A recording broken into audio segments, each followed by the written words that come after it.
Thank you for listening to this free audiobook created by Project Gutenberg and Microsoft AI. To learn more about the project, or give feedback on the quality of a recording, please visit aka.ms/audiobook. Penny Nichols and the Mystery of the Lost Key. By Joan Clark. Chapter 1. Hurry, Susan! We have only 10 minutes before the store closes. Penelope Nichols, the slender girl in blue, urged her companion into the revolving doors at the entrance of the Bresham department store. A vigorous push sent the barriers spinning at such a rate that other shoppers turned to stare at the two girls. "You nearly took off my heels that time, Penny," Susan Altman protested with a laugh as they emerged into the crowded store. "Sorry, but we've no time to waste if I get that pair of white earrings. The clerks are starting to put things away already." Threading their way through the outgoing stream of shoppers, the girls went directly to the jewelry counter. Penny peered anxiously into one of the glass cases to see if the coveted ivory ornaments were still on display. They had not been sold. "Do you think they'll look all right with my red party frock?" she asked her chum as they stood impatiently waiting for a clerk. In matters of dress she valued Susan's opinion more highly than her own. "Stunning. With your coloring you can wear anything. Now if you had a skin like mine and a snub nose." Penny did not hear the remainder of her chum's oft-repeated complaint, for she was trying vainly to attract the attention of a clerk. The only available girl at the counter was occupied in showing a tray of fine rings to a tall man in gray tweeds. "We'll never be waited on," Penny murmured in annoyance. "You can tell it's going to take until closing time before he makes up his mind which ring he wants." Susan turned to survey the customer. He was expensively dressed and upon a casual inspection appeared to be a gentleman of considerable means. Although the clerk offered several diamond rings for his approval, none of them satisfied him. "Haven't you anything better than this?" he questioned. "Show me that large diamond, please." He tapped the glass case lightly with his cane. The clerk obligingly placed the ring before him. The man examined the diamond closely, comparing it with another ring previously shown him. For the first time he appeared aware of Penny and Susan. "Wait on these young ladies while I make up my mind which ring I prefer," he urged the clerk. "I am in no hurry and I can see that they are." The clerk hesitated. The rings in which the customer was interested were valuable ones. It was a rule of the store to keep them always in the locked case. Yet it would take her only a minute to wait upon the girls, and obviously the man was a gentleman. She turned to serve Penny. "I'll take that pair of earrings," Penny announced, indicating the ivory pieces. "They're $3, aren't they?" "Yes, that is correct. I'll have them wrapped for you." Penny offered the girl a $5 bill in payment. She could not restrain a little sigh as she saw it deposited in the store's cash drawer. Perhaps she had been foolish to buy the earrings. It meant that she must do without a great many little things in order to keep within her allowance. Penny sighed again. At times it was trying to have a father who believed in maintaining his daughter strictly upon a budget plan. Her eyes roved aimlessly toward the man at the ring counter.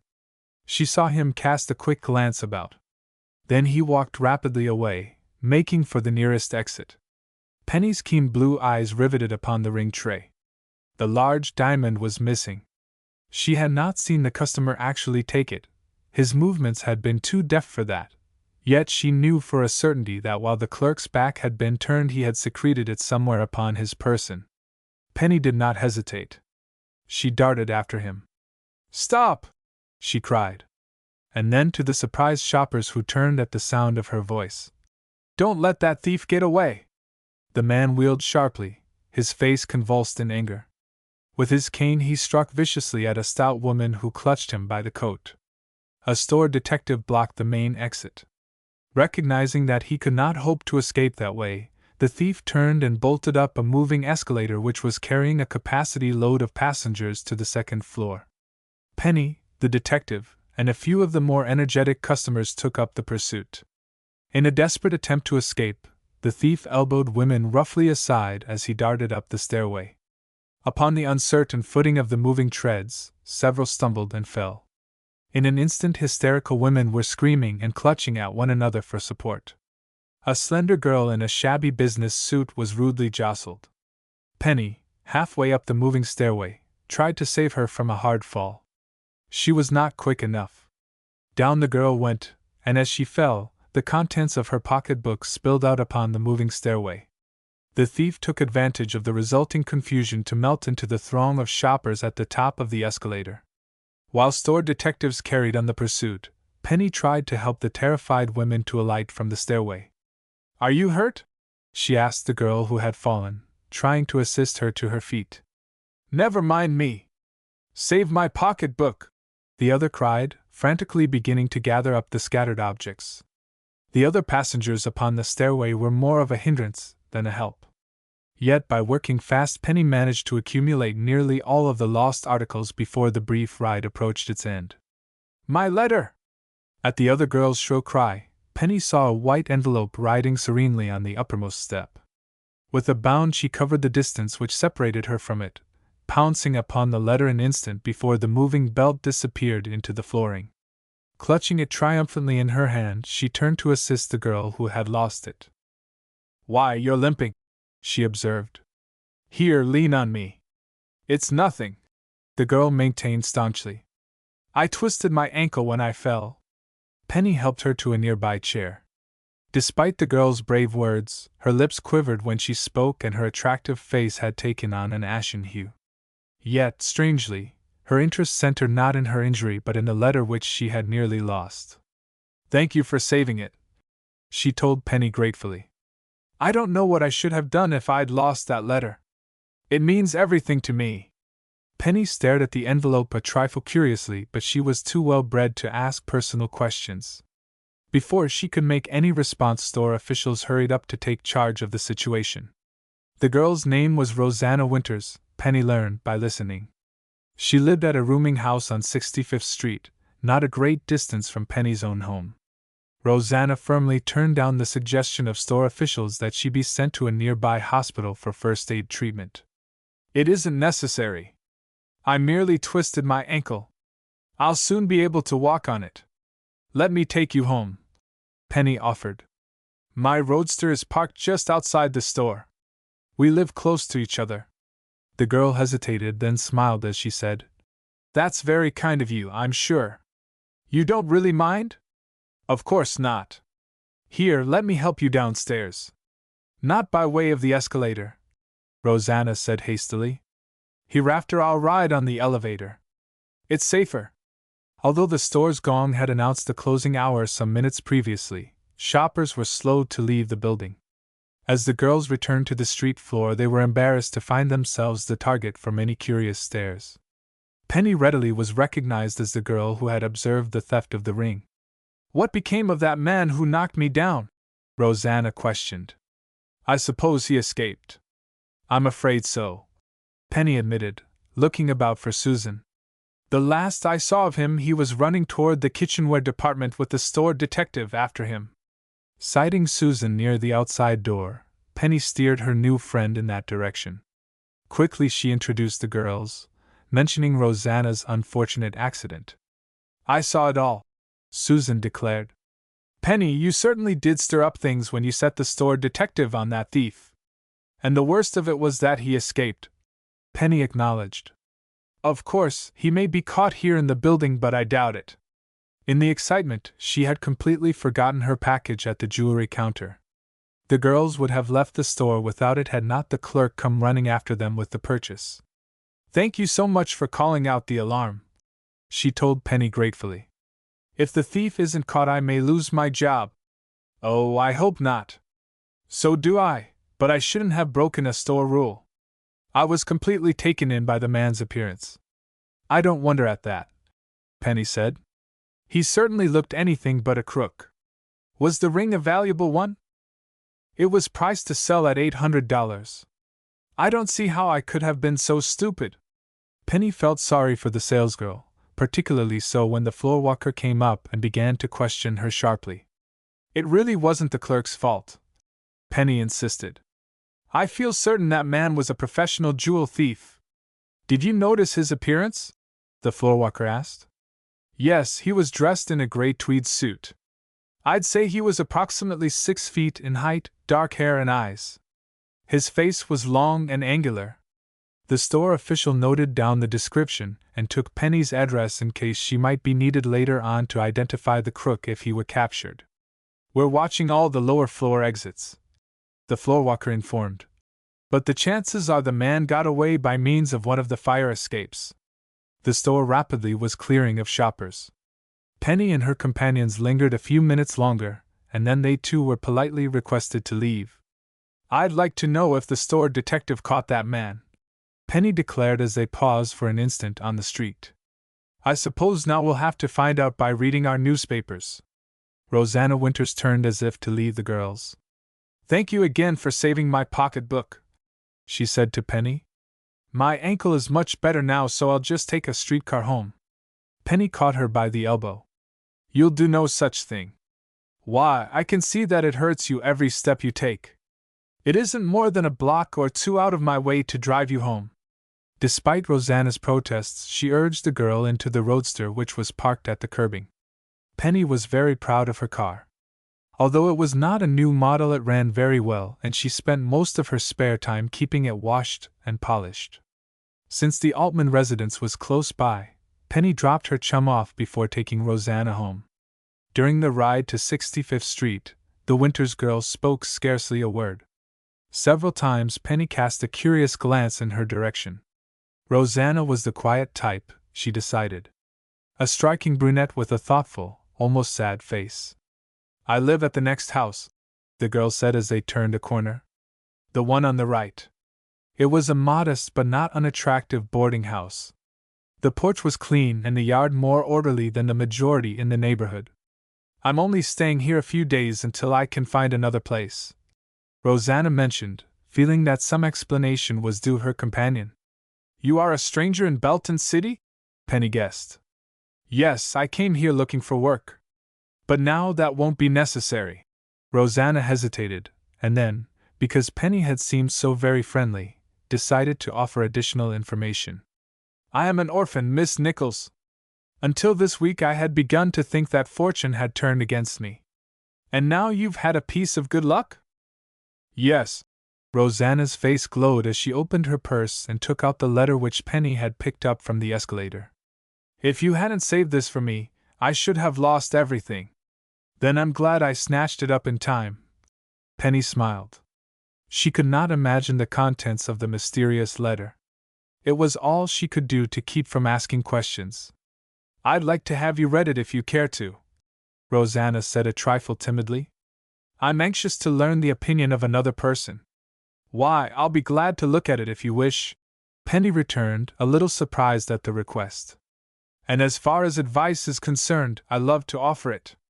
She accepted the envelope which Rosanna proffered. As she took out the folded letter, a key dropped out into her lap. "What's this?" Penny demanded. Rosanna laughed nervously. "If what the letter says is true, it seems to be the key to my inheritance. But read the letter for yourself."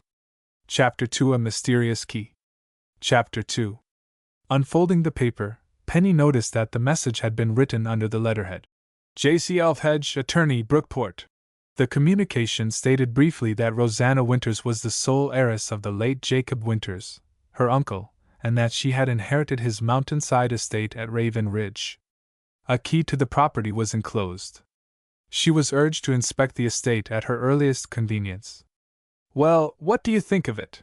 Rosanna questioned as Penny studied the letter in silence. "Why, it's fine," Penny returned after a slight hesitation. "Did you know Jacob Winters well?" "I didn't know him at all. In fact, I never even met him." "Oh. Then the inheritance must have come as a surprise." "It did.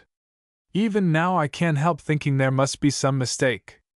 "Did you ever hear of Raven Ridge?" "Yes, indeed," Penny told her.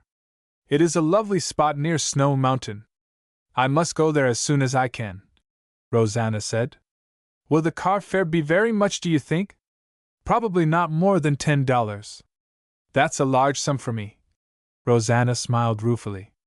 "Of course, now that I've actually inherited Uncle Jacob's estate, I suppose I shouldn't worry about money. Well, I shouldn't spend lavishly until I was certain there would be no slip-up about getting the property," Penny advised bluntly. "Perhaps I shouldn't say it, but there's a certain tone to this letter that I don't like." "What do you mean?" Rosanna questioned. Penny found it difficult to explain. "Brookport is only a few miles from here, and yet I've never heard of a lawyer by the name of Elfhedge. It seems a trifle strange, too, that he should enclose a key to the property." "It struck me that way, too, at first," Rosanna admitted unwillingly. "Of course, I do have an uncle named Jacob Winters. My mother often spoke of him. He was always considered queer. It may be all right. No doubt you have inherited a fortune. Only I think I'd be a trifle cautious until I was certain it wasn't a hoax. But what can I do except to obey the letter and visit the property?" Penny glanced again at the letterhead. "Why not visit this lawyer and have a talk with him? Brookport isn't far from here, and it might save you a trip to Raven Ridge. Can I reach Brookport by train or bus?" "I'm afraid not," Penny said. "It's off the main line of travel." "You haven't a car of your own or one you could borrow?" "No. I'll take you to Brookport if you like," Penny offered generously. "We might go tomorrow." "Oh, I shouldn't like to trouble you, Miss Nichols. I can probably rent a car.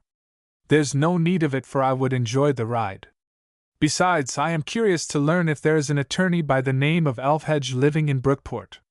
Suppose I call here for you around 10 o'clock tomorrow morning?" "All right," Rosanna smiled. "It's good of you to offer. Perhaps I can repay you someday." The girls parted, Penny driving directly to her own home. Entering the house by the back door, she found Mrs.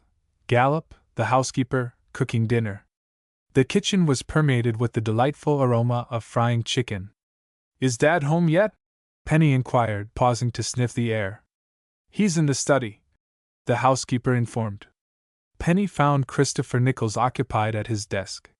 Sometimes it was difficult for her to realize that she was the daughter of a detective who had gained statewide recognition for his ability in solving baffling cases.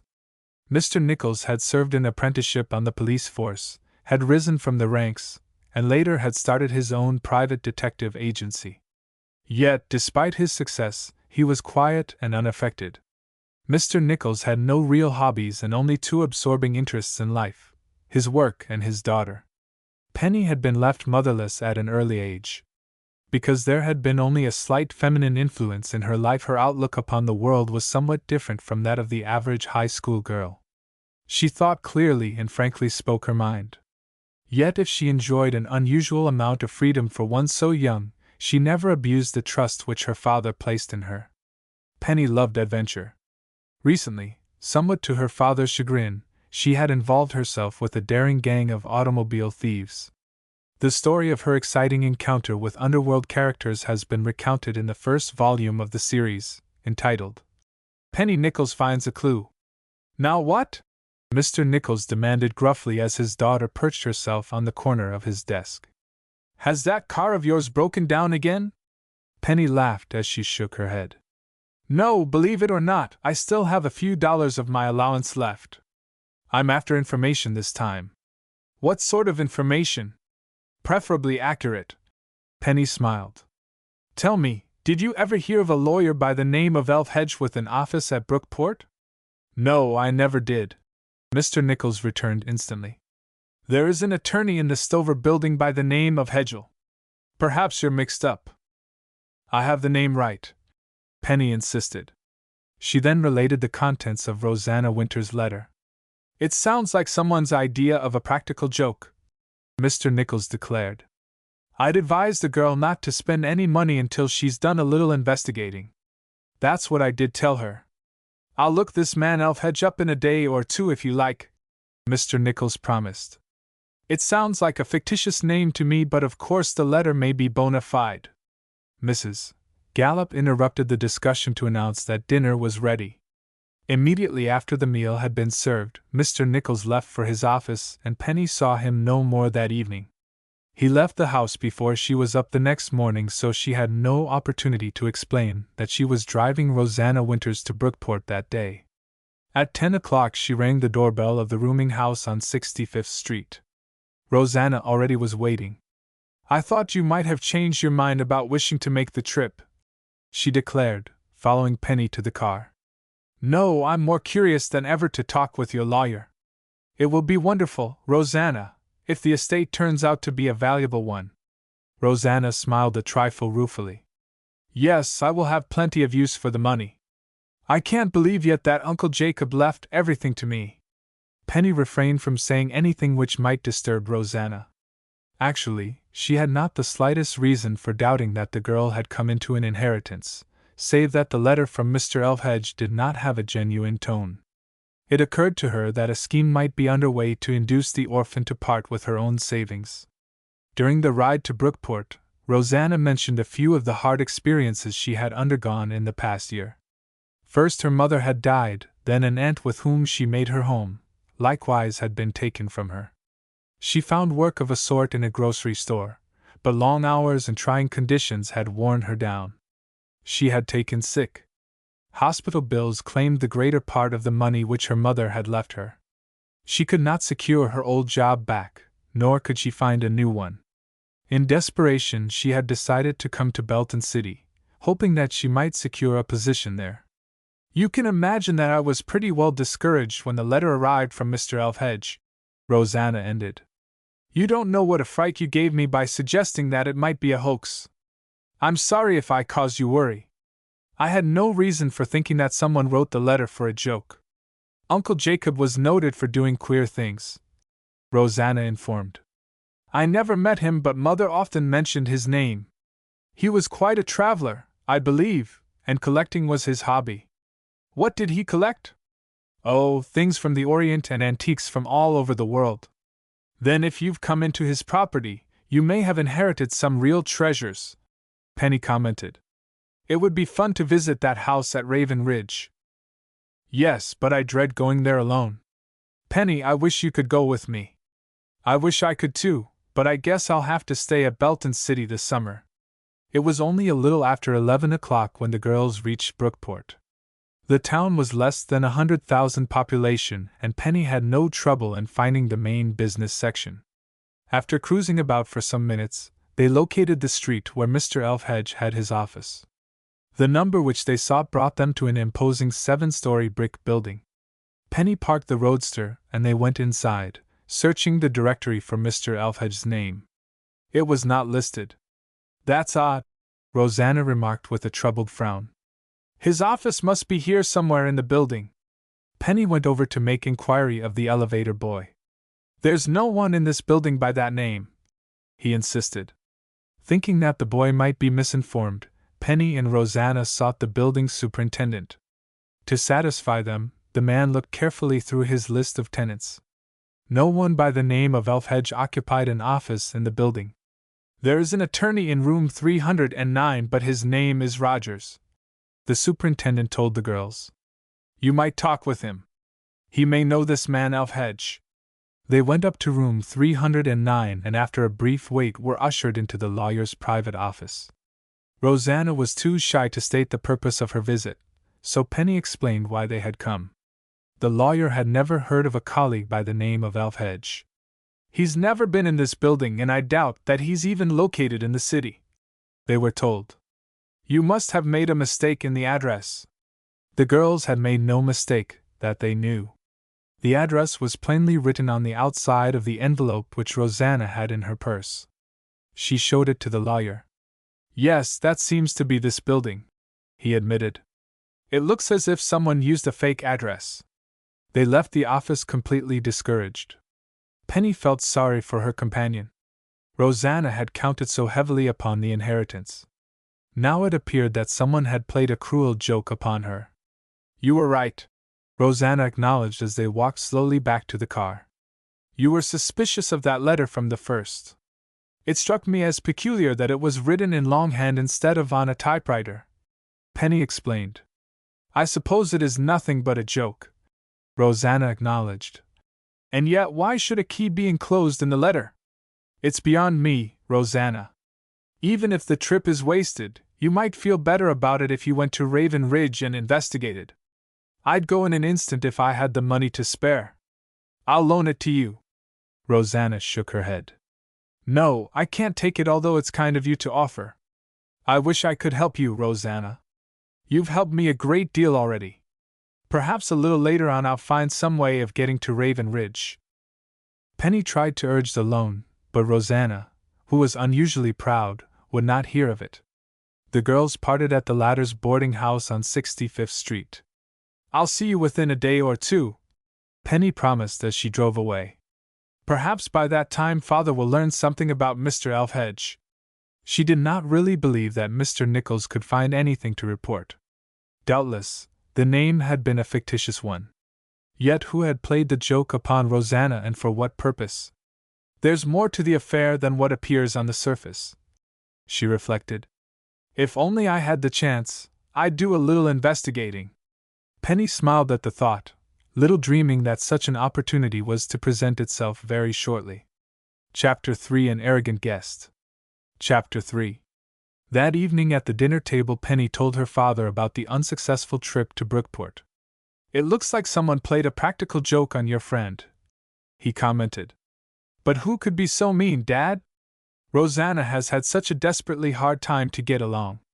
Now if she wastes money going to Raven Ridge on a fruitless visit, it won't seem fair." "Well, it's likely to amount to just that," Mr. Nichols returned. "I tried to locate that attorney, Elfhedge, today." "Any luck?" "No, I doubt if such a person exists." "So do I," Penny agreed. "By the way, what became of the newspaper today? I wanted to read up about the department store theft." "To see if your name was mentioned?" her father teased. "No, I was just curious to learn if the thief was captured." "I can set your mind at rest on that point," Mr. Nichols informed. "He wasn't. If you're interested in the details, you'll find the paper on the front porch." Penny helped Mrs. Gallup clear the table of dishes, then went outside to get the paper. The story appeared on the front page. It was a slightly distorted version of what had happened, and Penny was just as well pleased that her name was not mentioned. According to the account, the thief had escaped by means of a rear fire escape. The ring, valued at approximately $900, was fully covered by insurance. While Penny was reading the story, Mr. Nichols came out and sat on the porch steps. "How would you like to take a little trip?" he asked casually. Penny dropped the newspaper. "With you?" she questioned eagerly. "Yes, I've been working hard lately and I feel like taking a rest over the weekend." "Where will we go?" "I thought of empty Ashland. It will be cool in the mountains, and at this time of year the hotels will not be too crowded." "Why, empty Ashland isn't very far from Snow Mountain, is it?" Penny demanded with interest. "I'm going to look it up on the map." She ran into the house for the big red atlas. A moment later she returned, her eyes dancing with excitement. "Empty Ashland isn't more than a 2-hour drive from Snow Mountain," she told her father. "And just what difference does it make?" "Why, Raven Ridge is located on Snow Mountain, you know." "Oh. So that's what you have in your mind?" Penny perched herself on her father's knee, smiling her most beguiling smile. "Never mind, you little tease," he said hastily. "I give in. You don't even know what I want." She laughed. "Yes, I do. You want to take this new friend of yours along with us. I think it would be nice, don't you?" Penny beamed. "Then while you're having a good rest at empty Ashland, we could drive on to Raven Ridge. Rosanna could investigate her property there, if she has any, and it wouldn't cost her much of anything to make the trip." "You seem to have it well planned," the detective marveled. "Well, what's wrong with the idea?" "Nothing. We'll take her along if she wants to go. She may help keep you out of mischief." "When do we start?" Penny demanded gaily. "Tomorrow afternoon, as soon as I can get away from the office. Then I'll dash over to see Rosanna now and ask if she can go with us," Penny announced. Without giving her father an opportunity to change his mind, she hurried to the garage for her roadster. At the rooming house on 65th Street, the landlady, a stout woman with a tired, lined face, admitted her. "Miss Winters has the attic room," she informed. 5 flights up." At the top of the last flight, Penny paused to catch her breath before rapping on Rosanna's door. The orphan was a trifle startled at seeing her. "Do come in," she said cordially. The room was oppressive and warm, although the tiny windows were open wide. A bed, A chest of drawers, 2 chairs, and a cracked mirror composed the entire furniture. I don't expect to stay here long, Rosanna said apologetically. I thought it would do until I found work. Why, of course, Penny agreed instantly. Did you have any luck today? Rosanna shook her head and sank wearily down upon the bed. No, everywhere I went it was the same old story. I'm beginning to think I'll never find employment. Perhaps you'll not need it if you come into an inheritance. Penny smiled. Rosanna, I've found a way for you to get to Raven Ridge.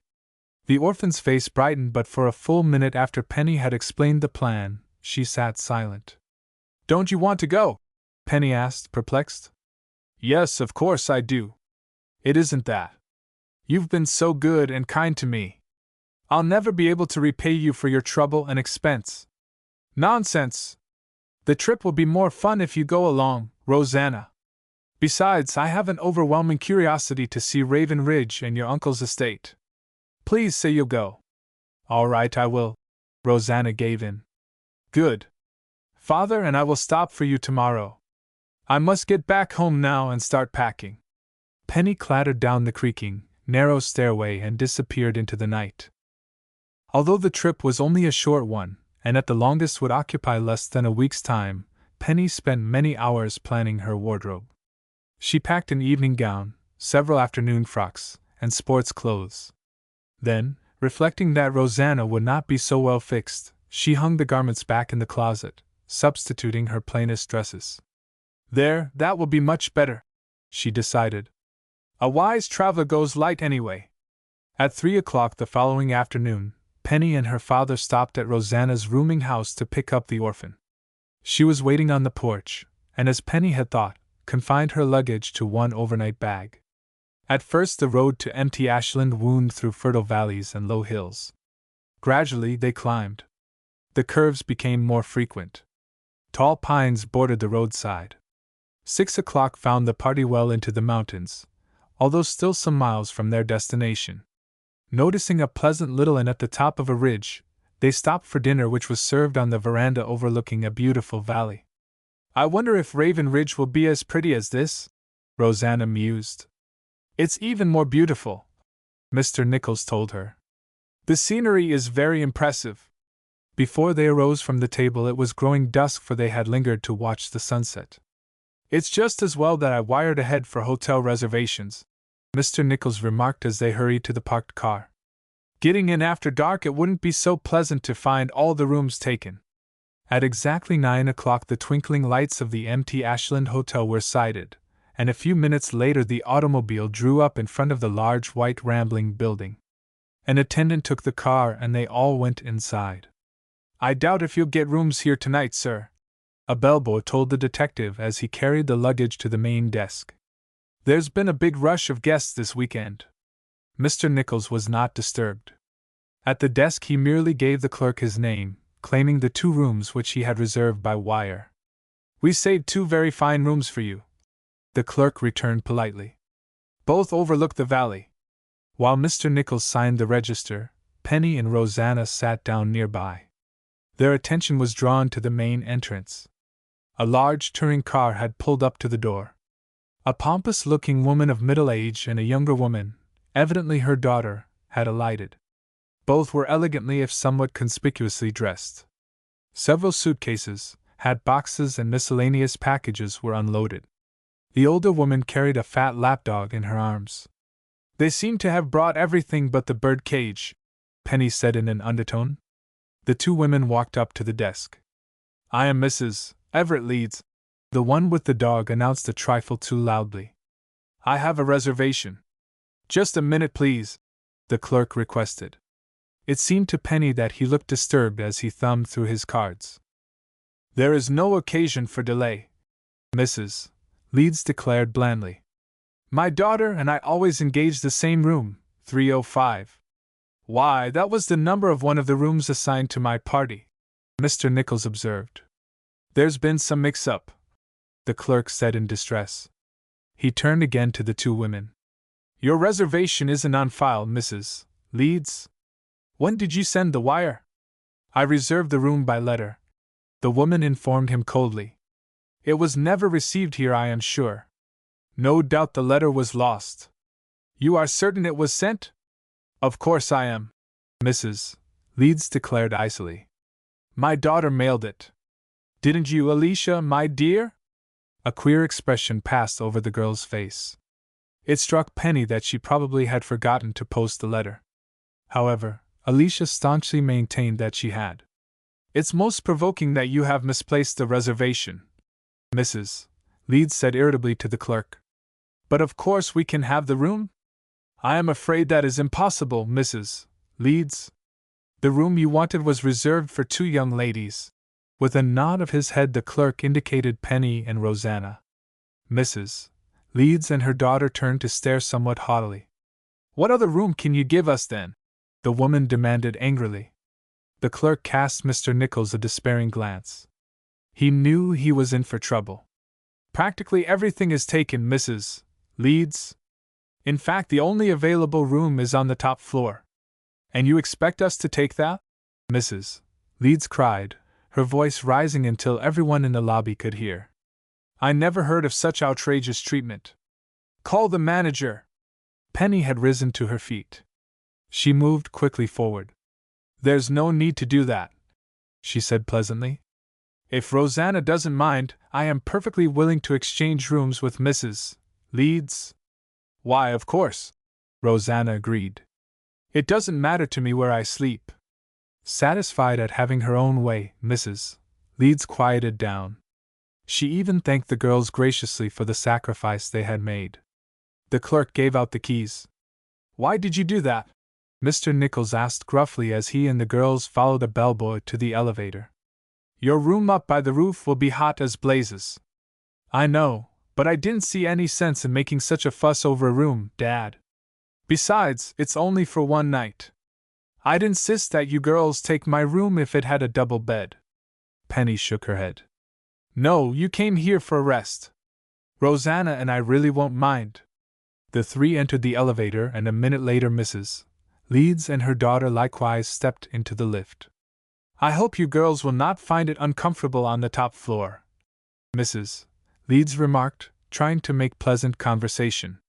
It isn't very warm tonight, Penny returned politely. Besides, it will only be for one night. We're going on to Raven Ridge in the morning. The elevator was whizzing them upward. Did you say Raven Ridge? Mrs. Leeds questioned sharply. Yes. A queer expression had come into Mrs. Leeds' sharp, blue eyes. She seemed on the verge of speaking, then apparently changed her mind. The elevator stopped at the 3rd floor. Without a word, the woman urged her daughter out the door, following her down the hall. Chapter 4: A Face at the Window. Chapter 4. The little room on the top floor of the hotel was as hot and unpleasant as Mr. Nichols had predicted. Even with all the windows open wide, the air still seemed close. Rosanna, I shouldn't have forced you into this, Penny said apologetically. I've slept in far worse places than this. Rosanna laughed. We have a comfortable bed and a private bath. I didn't fare half so well at Mrs. Bridges. You're a good sport anyway, Rosanna. That's more than could be said for Mrs. Leeds or her daughter. I wonder how old the girl is. She looked about our age. I'd guess she was 2 or 3 years older, Penny returned. She had so much paint on it was hard to tell. Both girls were tired from the long day's drive. Rosanna immediately began to undress. Penny sat on the edge of the bed, thoughtfully staring into space. Did it strike you as queer the way Mrs. Leeds acted when I mentioned we were going to Raven Ridge tomorrow? She questioned her companion. Rosanna kicked off her slippers before replying. Well, come to think of it, she did look a little startled. She put on such a scene downstairs that I didn't pay much attention. We'll probably never see her again. With a shrug of her slim shoulders, Penny arose and began to unpack her overnight bag. According to the plan which they had worked out with Mr. Nichols, the girls expected to leave for Raven Ridge the next morning directly after breakfast.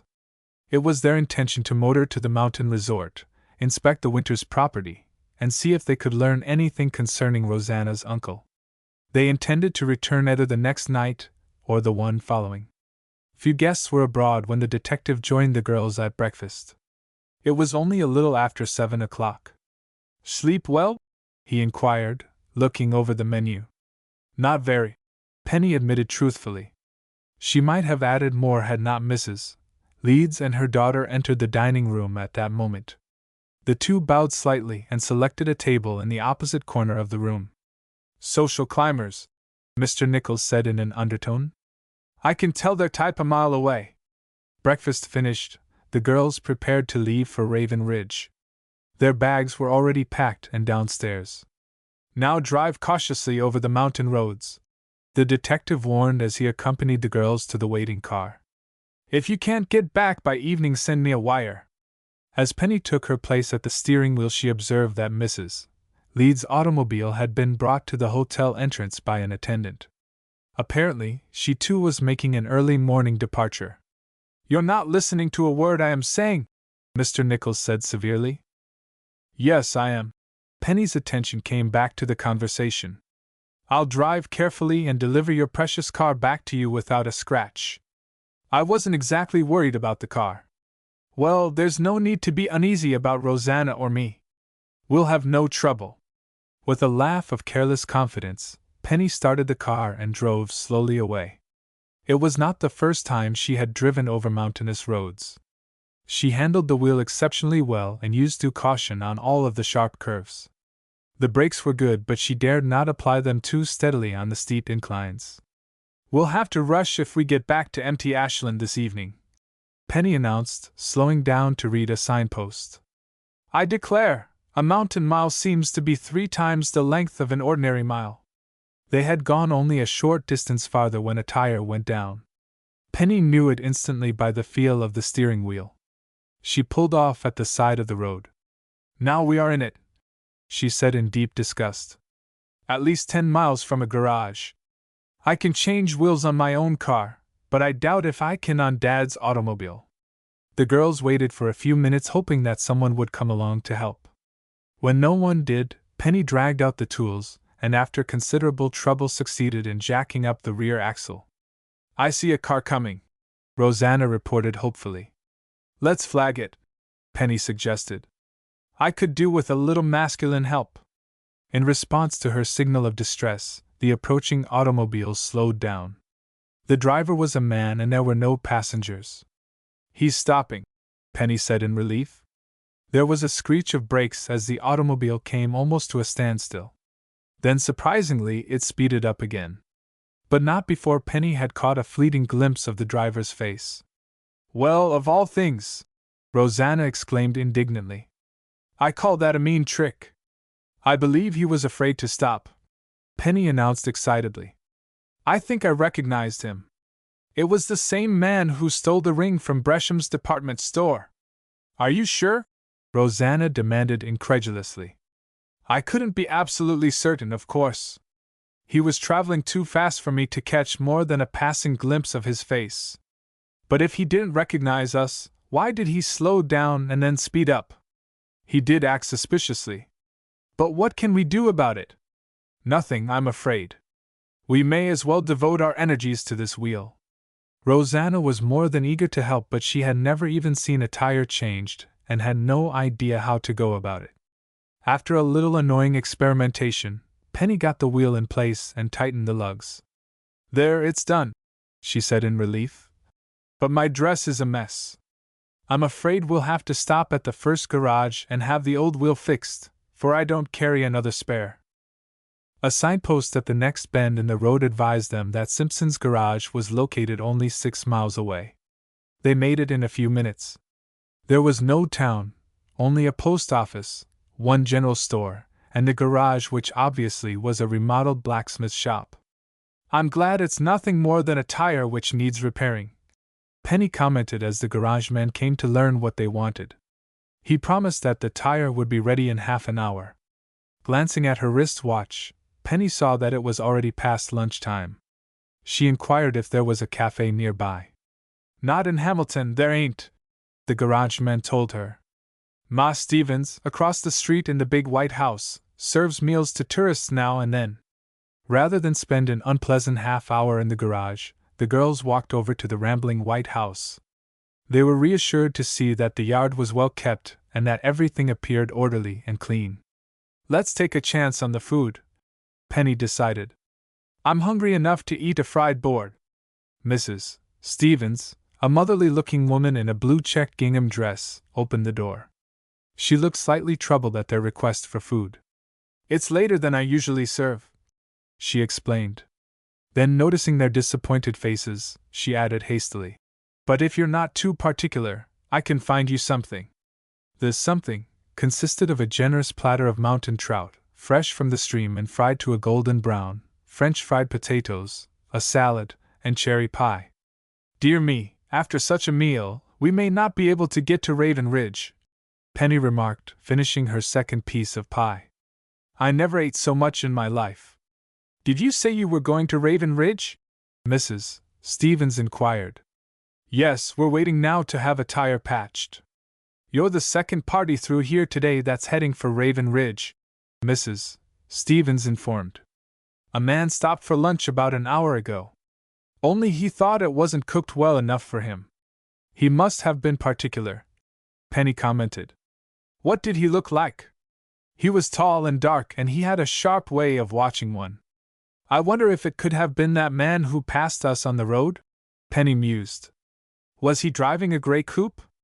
"Yes, I believe he was." Penny was convinced that the man Mrs. Stevens described was the same person who had declined to help her on the road. She wondered what business took him to Raven Ridge.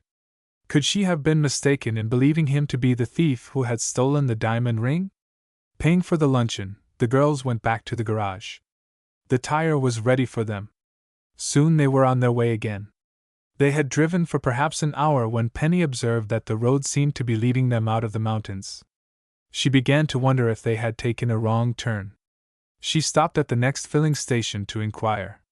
To her dismay, she was told that she had traveled nearly 20 miles out of her way. "I thought this didn't seem like the right road," Penny declared ruefully to her companion. "Now we'll be lucky to get to Raven Ridge by dinner time, to say nothing of returning to empty Ashland tonight." "I've put you to a great deal of trouble," Rosanna said regretfully. "Not at all. This trip to Raven Ridge is an adventure, and I like it. It will be more fun to stay overnight anyway." An occasional road marker reassured the girls that at last they were on the right highway. The mountain curves were sharp, and Penny did not make as good time as she had anticipated. She became a little alarmed to see that storm clouds were rapidly gathering. "It looks as if we may have rain," Rosanna commented. "A great deal of it, I judge. Those clouds are black as ink." In less than half an hour the storm struck them in full force. A great gust of wind dashed huge drops of water against the windshield, there was a vivid flash of lightning, then the rain came down in steady sheets. Even with the wiper going, Penny could see only a few feet ahead of the windshield. She pulled up under a huge oak tree at the side of the road. The girls waited a quarter of an hour, and still the rain fell in torrents. At length, however, it slackened slightly, and not wishing to lose any more time, Penny cautiously drove on. "It can't last much longer," Rosanna said optimistically. Despite her hopeful words, the rain showed no sign of stopping. Penny reconciled herself to a slow pace for the remainder of the journey. She was beginning to grow tired. Her back and arms ached, and it was a strain to keep such close watch of the road. With the sun hidden from view, night came on early. Nervous at the thought of driving over unfamiliar mountain roads after dark, the girls did not stop for dinner. 9 o'clock, in a pouring rain, found them drawn up at a filling station to inquire how much farther it was to Raven Ridge. "Why, you're practically there now," the attendant informed. "What place are you looking for?" "The Jacob Winters estate," Penny replied. "Then keep on this road for about 2 miles more. When you come to the top of the ridge, take the gravel road to the left. It will lead you to the house. There's no one there though, unless maybe a caretaker."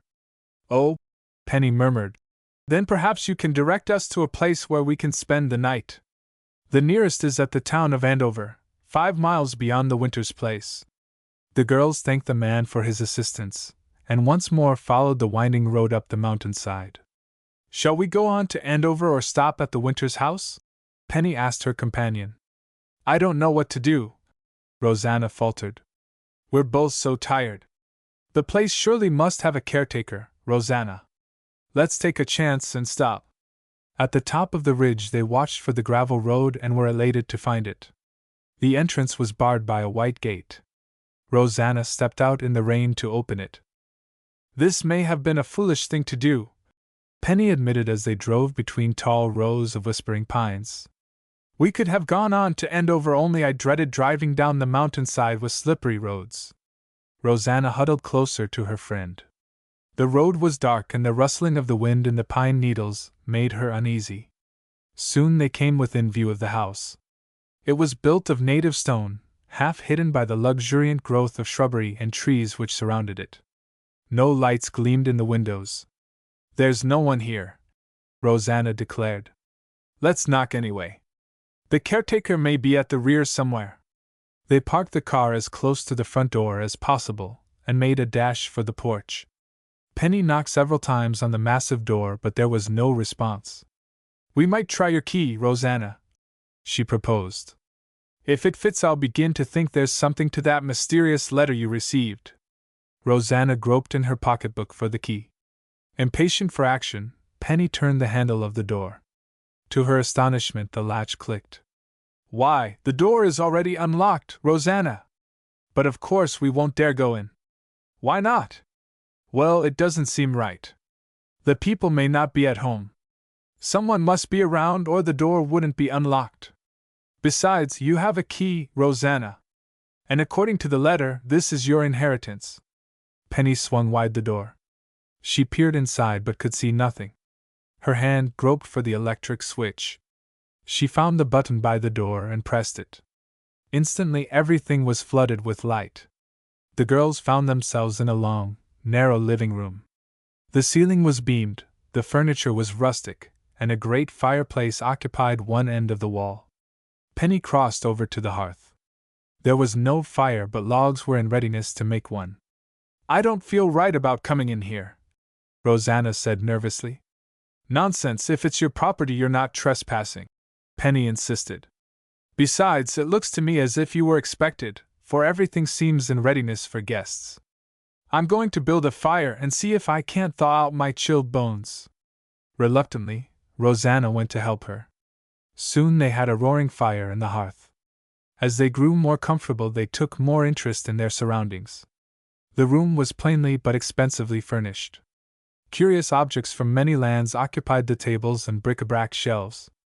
Your uncle must have lived an interesting life, Penny commented, picking up a tiny ivory box from a nearby stand. Yes, Mother often told me. Rosanna's voice broke in the midst of the sentence.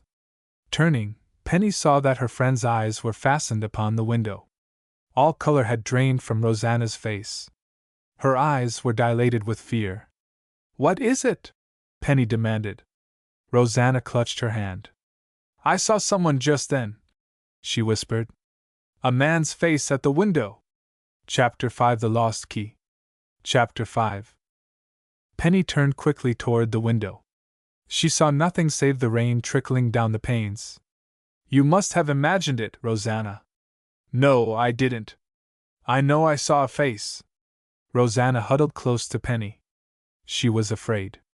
I'll go and look out, Penny proposed daringly. Before Rosanna could stop her, she moved to the door and flung it open. A man in oilskins confronted her. His face was half hidden by the felt hat which he wore low over his eyes. What do you want? Penny asked nervously. Without answering, the man stepped into the room. Under the electric light, he did not look as terrifying as he had at first glance. Penny saw when he swept off his dripping hat that he was an elderly man, although spry for his years. She felt slightly reassured. I came to find out what you mean by entering Mr. Winter's house when he's away, the man demanded curtly. Don't stand there staring like a blind owl. Answer. Rosanna had completely lost her power of speech, so Penny tried to explain the situation.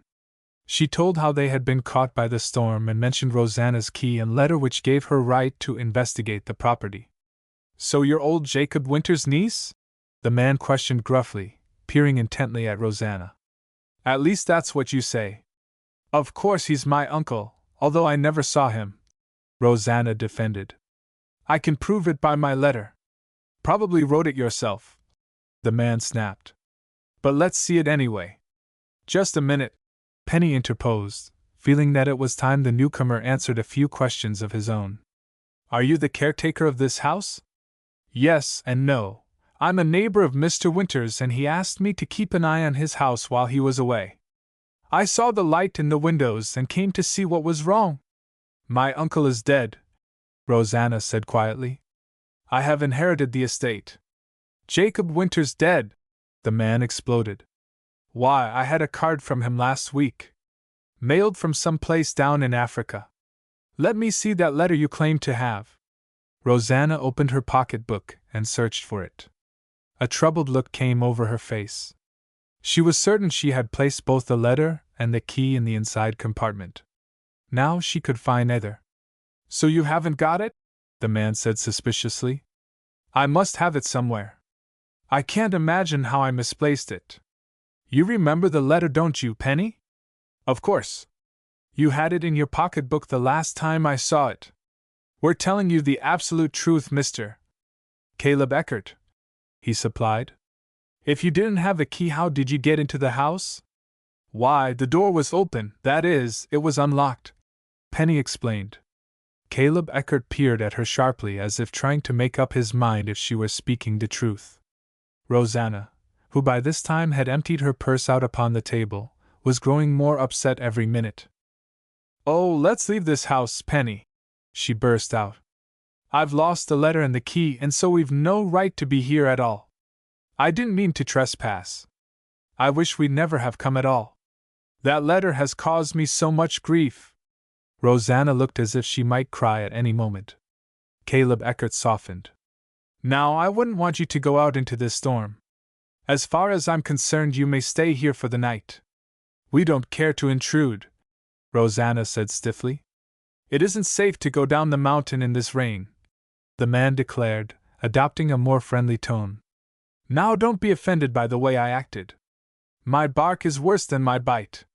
We can't blame you for being suspicious, Penny admitted. It may be that someone played a joke on Rosanna in sending her the letter and key. We were afraid of that from the first. Caleb Eckert's eyes roved to the crackling fire, then to the splattered windows. Tell you what, he proposed gruffly. You girls stay here for the night. In the morning we'll see if we can't straighten things out.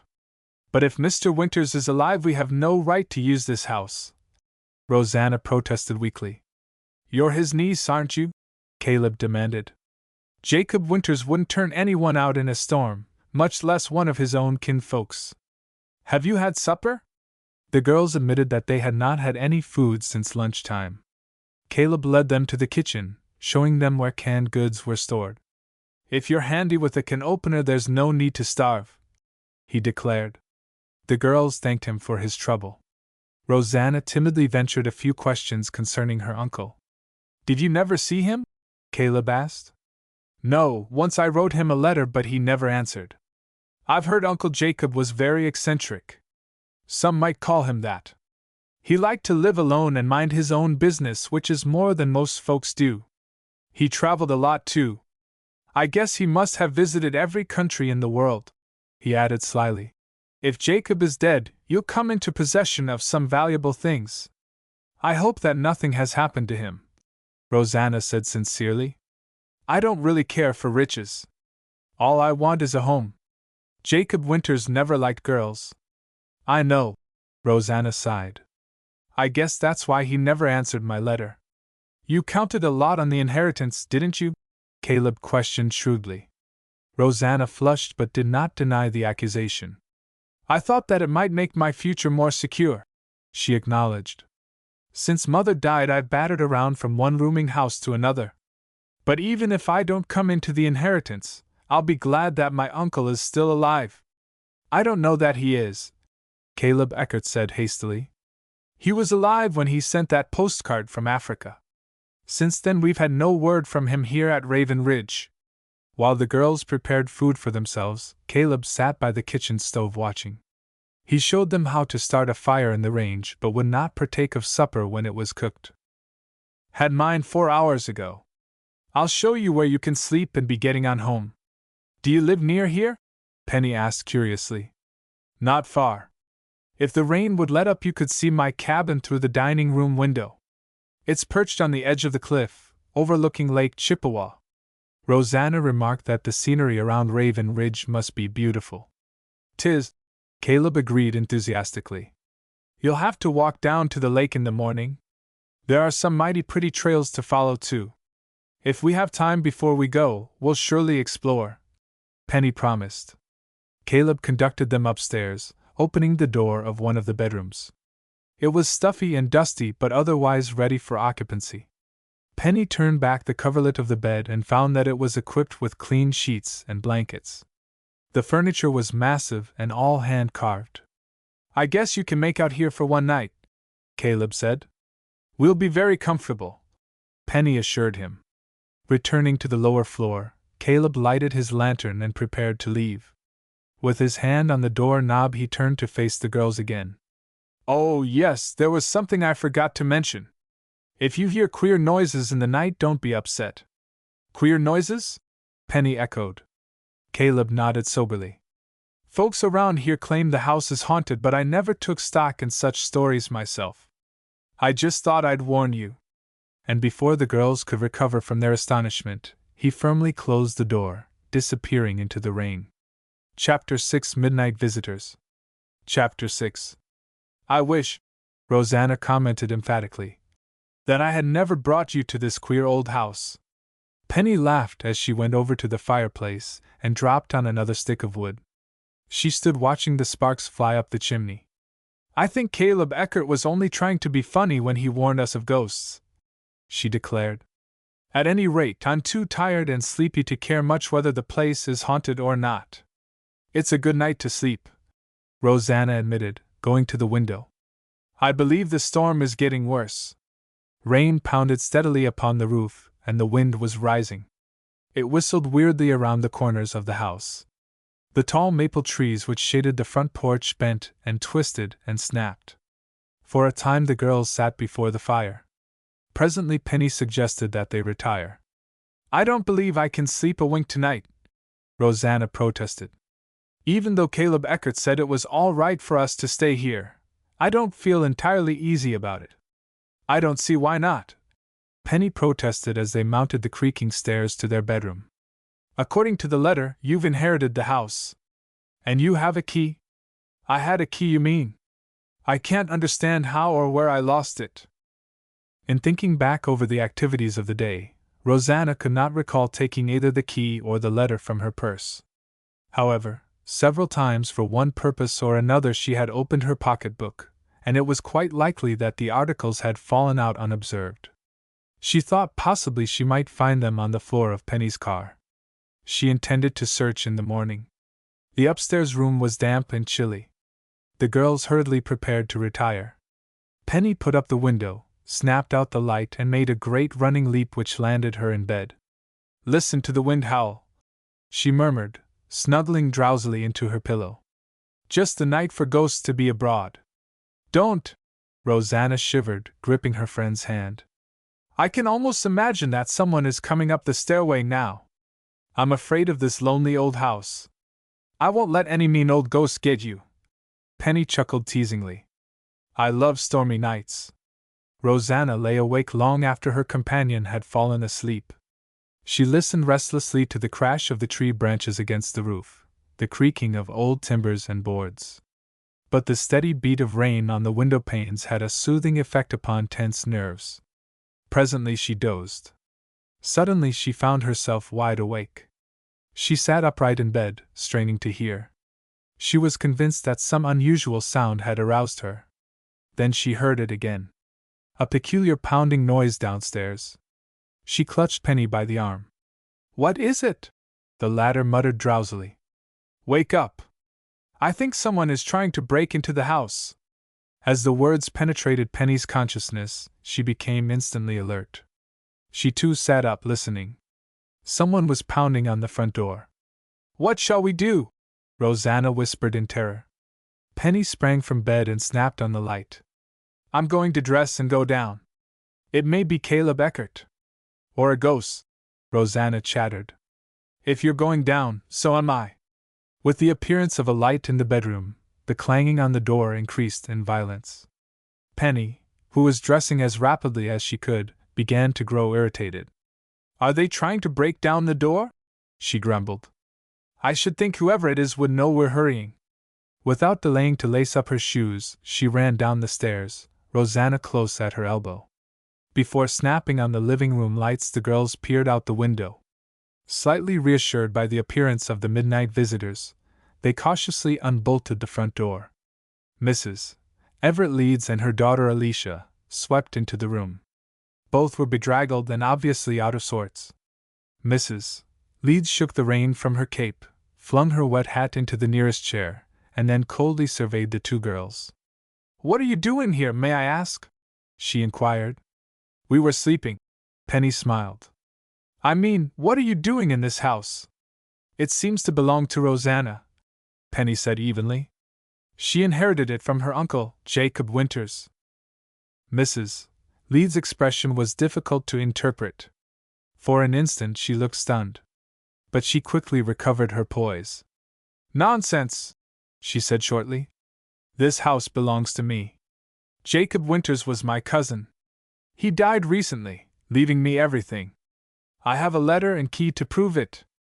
Naturally, I couldn't use my key to get into the house, for you had it bolted from the inside. Mrs.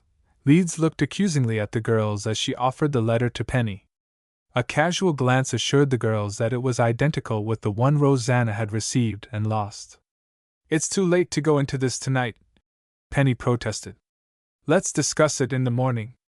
Very well, Mrs. Leeds agreed coldly. Where are we to sleep? Penny informed her that there were several empty bedrooms upstairs. She led the way to the upper floor. Opening the door of one of the rooms, she was surprised to see that it was not as well furnished as the bedroom which she and Rosanna shared. Mrs. Leeds uttered an exclamation of disgust. Surely you don't expect me to sleep here, Miss Nichols. The room is dirty. Positively filthy. Look at that long cobweb hanging from the ceiling, Alicia added indignantly. I'd have hysterics if I slept here. Perhaps the adjoining room is better, Penny commented. An inspection revealed that if anything it was even more neglected. I'm afraid you'll just have to make the best of it for tonight, Penny declared. Unless you care to drive on to the next town. We'll stay, Mrs. Leeds decided instantly.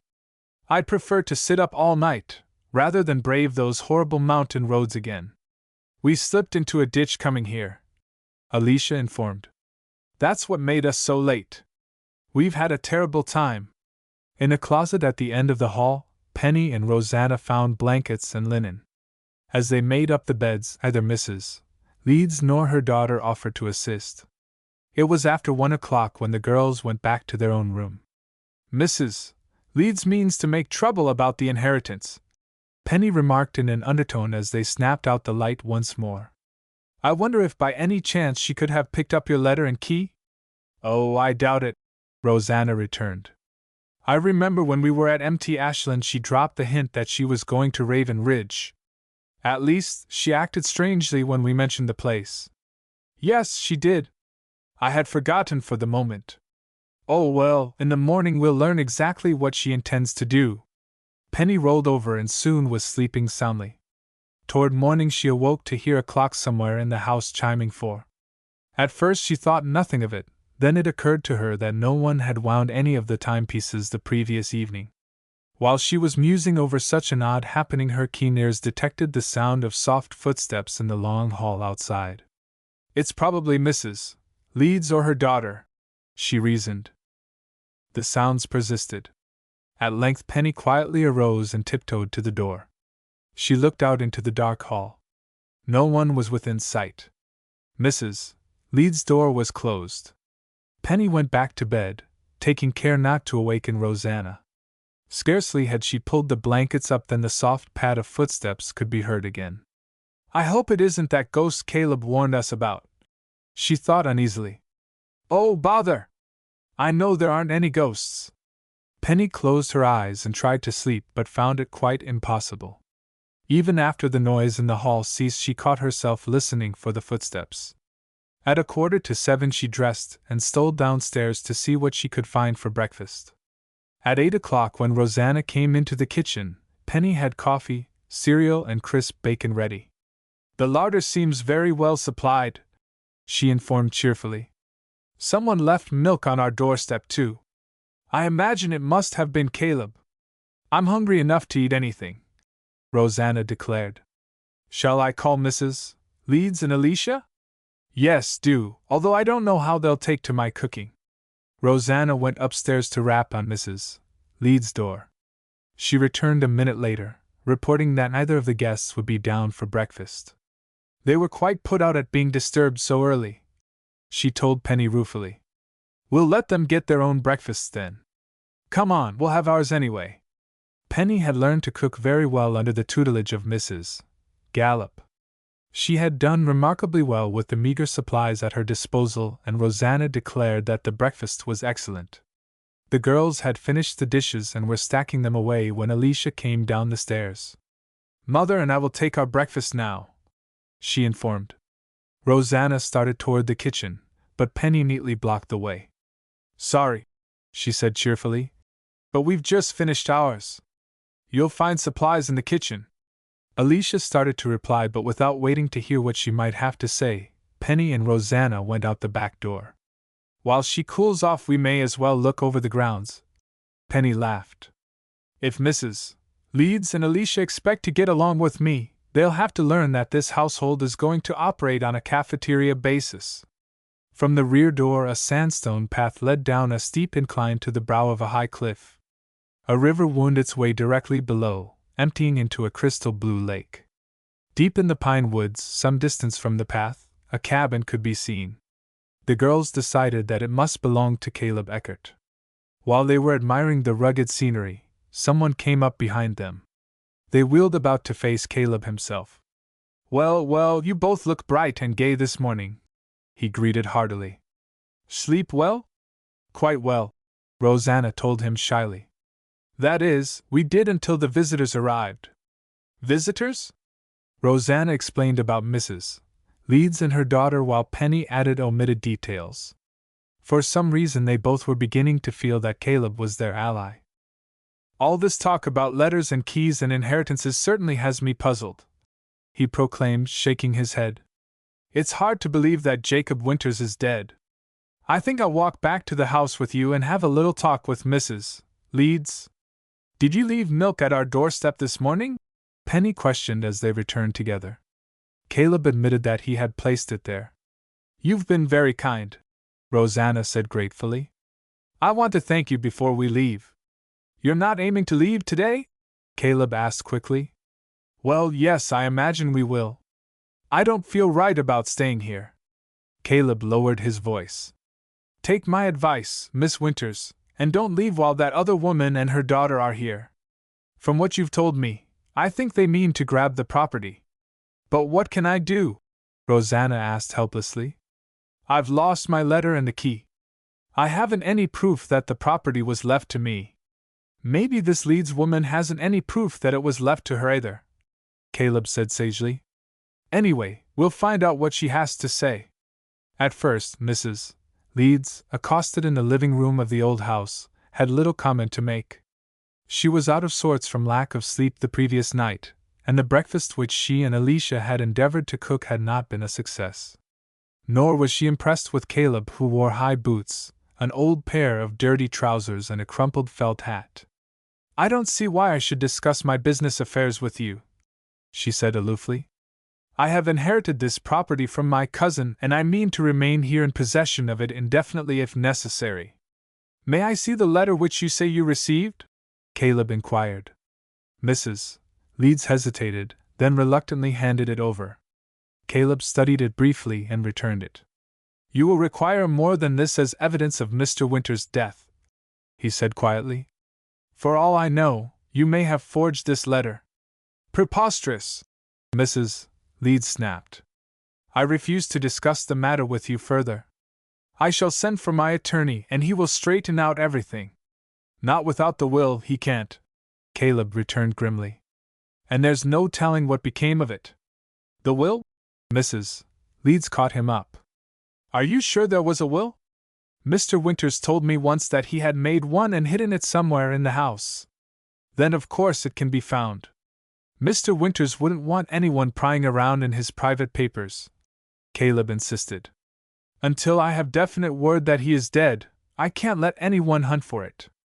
I shouldn't call searching for the will exactly prying, Mrs. Leeds retorted indignantly. What right have you to say what is to be done here? Are you the caretaker? Well, not exactly, but Mr. Winters asked me to look after things until he got back. That will must be found. Caleb's face tightened. Mrs. Leeds, he said severely, I repeat, things in this house must not be disturbed. Mrs. Leeds drew herself up proudly. Unquestionably, the will leaves everything to me. That may be, Caleb acknowledged. But this girl here has a claim too. He indicated Rosanna. Mrs. Leeds froze her with a glance. Her eyes snapped like brands of fire as she listened to Rosanna's account of the letter and key. But a look of relief, which was not lost upon either of the girls, came over her face as she learned that they had been misplaced. The story sounds ridiculous to me, Mrs. Leeds declared coldly. If you can't produce the letter or the key, what proof have you that you actually are Jacob Winters' niece? I could get evidence within a few days, Rosanna declared. The letter and key may show up too. I think perhaps you dropped them in the car, Penny interrupted. Let's look now. Leaving Mrs. Leeds and Caleb embroiled in another argument, they went outside where the automobile had been parked near the house. A careful search of the flooring and pockets of the car did not reveal the missing letter or key. Rosanna was completely discouraged. Do you think Mrs. Leeds could have picked it up? She asked gloomily. I don't see how, Penny returned thoughtfully. But there's one thing certain. She intends to make trouble. You surely don't intend to go away from here while she and her daughter are camped in the house? What else can we do? Send a wire to Dad that we're staying on a day or two, Penny answered instantly. But won't that inconvenience both of you? No, I suspect Dad will be grateful for the rest, and as for myself, I'd enjoy seeing this thing through. It required little urging to convince Rosanna of the wisdom of remaining on the scene. She had taken an immediate dislike to Mrs. Leeds and her daughter, and agreed with Penny that they were determined to claim more than a rightful share of the inheritance. Once the girls arrived at a decision, they lost no time in driving to the nearest town, where Penny dispatched a message to her father. Noticing an inviting-looking restaurant, they ate lunch before motoring back to the Winters mansion. It was nearly 2 o'clock when they reached the ridge again. An unfamiliar car stood on the driveway. Penny was certain it did not belong to Mrs. Leeds, for her mud-splattered sedan was parked some distance away. It looks like more visitors, she commented as they crossed the veranda together. At the doorway both girls involuntarily paused. Mrs. Leeds was engaged in conversation with a stranger. For an instant Penny and Rosanna stood and stared. It was the same man who had refused them help on the road. Chapter 7 Ghost Music. Chapter 7. As Penny and Rosanna entered the living room, the stranger turned to face them. For a long moment Penny was convinced that he was the shoplifter who had stolen the diamond ring from the Belton City department store. His build was the same, and the general lines of his face were similar. Then the man spoke, and she was not certain at all. The tone of his voice was entirely different, as was his abrupt manner of speaking. A trifle nervously, or so it seemed to Penny, Caleb Eckert introduced the stranger. Max Laponi, he said. He represents himself as a nephew of Jacob Winters. Not only do I represent myself as such, but I have proof that I am Uncle Jacob's nephew, the stranger retorted. You'll find my credentials in order. I've come to take over the estate. The girls were not greatly surprised when he took from his pocket a letter similar to the one which Mrs. Leeds had produced. They were more impressed with the other papers which he offered for Caleb's inspection, a birth certificate, a letter of identification from a well-known Chicago banker, and various legal documents. It looks to me as if someone has played a joke on all you folks, Caleb said slowly. We don't know that Mr. Winters is even dead. Oh, yes, we do, Max Laponi insisted, producing another letter. This came from my attorney this morning. It definitely states that Mr. Winters, Uncle Jacob, was buried at sea. Caleb sank down in a chair. He scarcely read the letter, although his face had turned an ashen hue. I can't believe it even now, he murmured. There must be some mistake. There's no mistake, Max cut in sharply. It's clear enough that I am the heir too. By the way, didn't the old man have a valuable collection of ivories? Caleb stiffened visibly. Ivories? He asked blankly. Sure, some pieces he collected years ago on his tours. Read about it in the paper. Oh, so you read about it? Caleb echoed significantly. Uncle Jacob told me about the collection too. He always intended me to have it. Then you should know where to find it, Caleb retorted bluntly. I'm sure I don't. With that he turned and walked to the door. There he paused to fling over his shoulder. I wash my hands of the whole matter. You folks will have to fight it out among you. Mrs. Leeds had managed to hold her tongue very well, but the moment that the door closed behind Caleb, she began an angry attack upon Rosanna and the newcomer, accusing both of being impostors. Unwilling to listen to such an unreasonable tirade, Penny and Rosanna fled out of doors. Such a mad house! Penny exclaimed, taking a deep breath. I have to keep pinching myself to believe it's real. I never saw such a hopeless muddle, Rosanna added. Everyone is so eager for the property, no one gives the slightest thought to the tragedy which befell poor Mr. Winters. Perhaps he isn't dead, Penny suggested. Rosanna stared. What makes you think that? Didn't Mr. Laponi have proof of it? He seemed to have proof of everything, Penny admitted with a rueful laugh. That's what makes me suspicious. There's something strange about this entire affair. I agree with you there. I'm convinced of one thing, Rosanna. Either Mrs. Leeds or this man Laponi is an impostor. At first I thought Laponi was the same person who stole the ring. Now I can't be sure. Rosanna did not believe that the two were identical, although she admitted there was a close resemblance. However, she was quite willing to agree that the man seemed like an impostor despite his credentials. He may have picked up that letter and key you lost, Penny went on, thinking aloud. And there was something rather sinister in the way he mentioned the collection of ivories. I noticed that. Caleb seemed disturbed. It wouldn't surprise me if he knows where Mr. Winters kept the collection, Penny continued. At any rate, he's wise to pretend ignorance. With such a mad lot of people in the house, anything might happen. Noticing a nearby path which led to a spring house, the girls followed it, drinking of the cool mountain water. They sat down on a bench which afforded a view of the tall chalk-like cliffs. After a time they felt soothed and tranquil again. They presently walked back to the house. Max Laponi was nowhere to be seen, although Alicia told them that he was busy moving his things into one of the upstairs bedrooms. Mother's worried since he came, the girl confided, growing more friendly. They had a dreadful quarrel. Now she's hunting for the will. But Caleb Eckert warned her not to do that, Penny protested.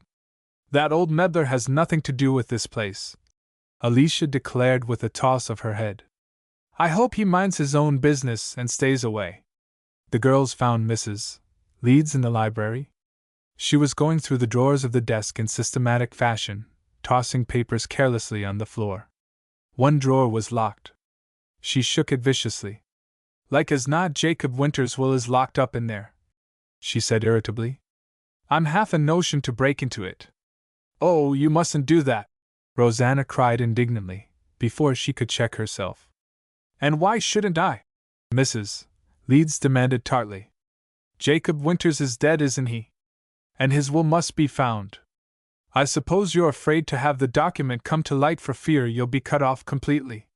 Rosanna's cheeks flushed. I never thought of such a thing, Mrs. Leeds. I think it's disgraceful the way everyone is acting about the property. Before Mrs. Leeds could reply, she ran from the room. Penny loyally followed, joining Rosanna in the bedroom which they shared. She found the orphan in tears. Forget it, Penny advised kindly. Mrs. Leeds is so intent on getting the money that she doesn't realize what she says.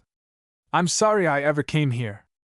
I want no part in this disgraceful grab for Uncle Jacob's money. I know how you feel, Penny agreed. But let's stay a day or two. I'm curious to learn just what is going on here. In truth, she was completely baffled. It was difficult for her to make up her mind whether or not the entire arrangement was a hoax. Somehow she had distrusted Laponi's credentials. She distrusted him too. I don't believe he could be a nephew of Jacob Winters, she thought. I wish there was some way to trace down his past.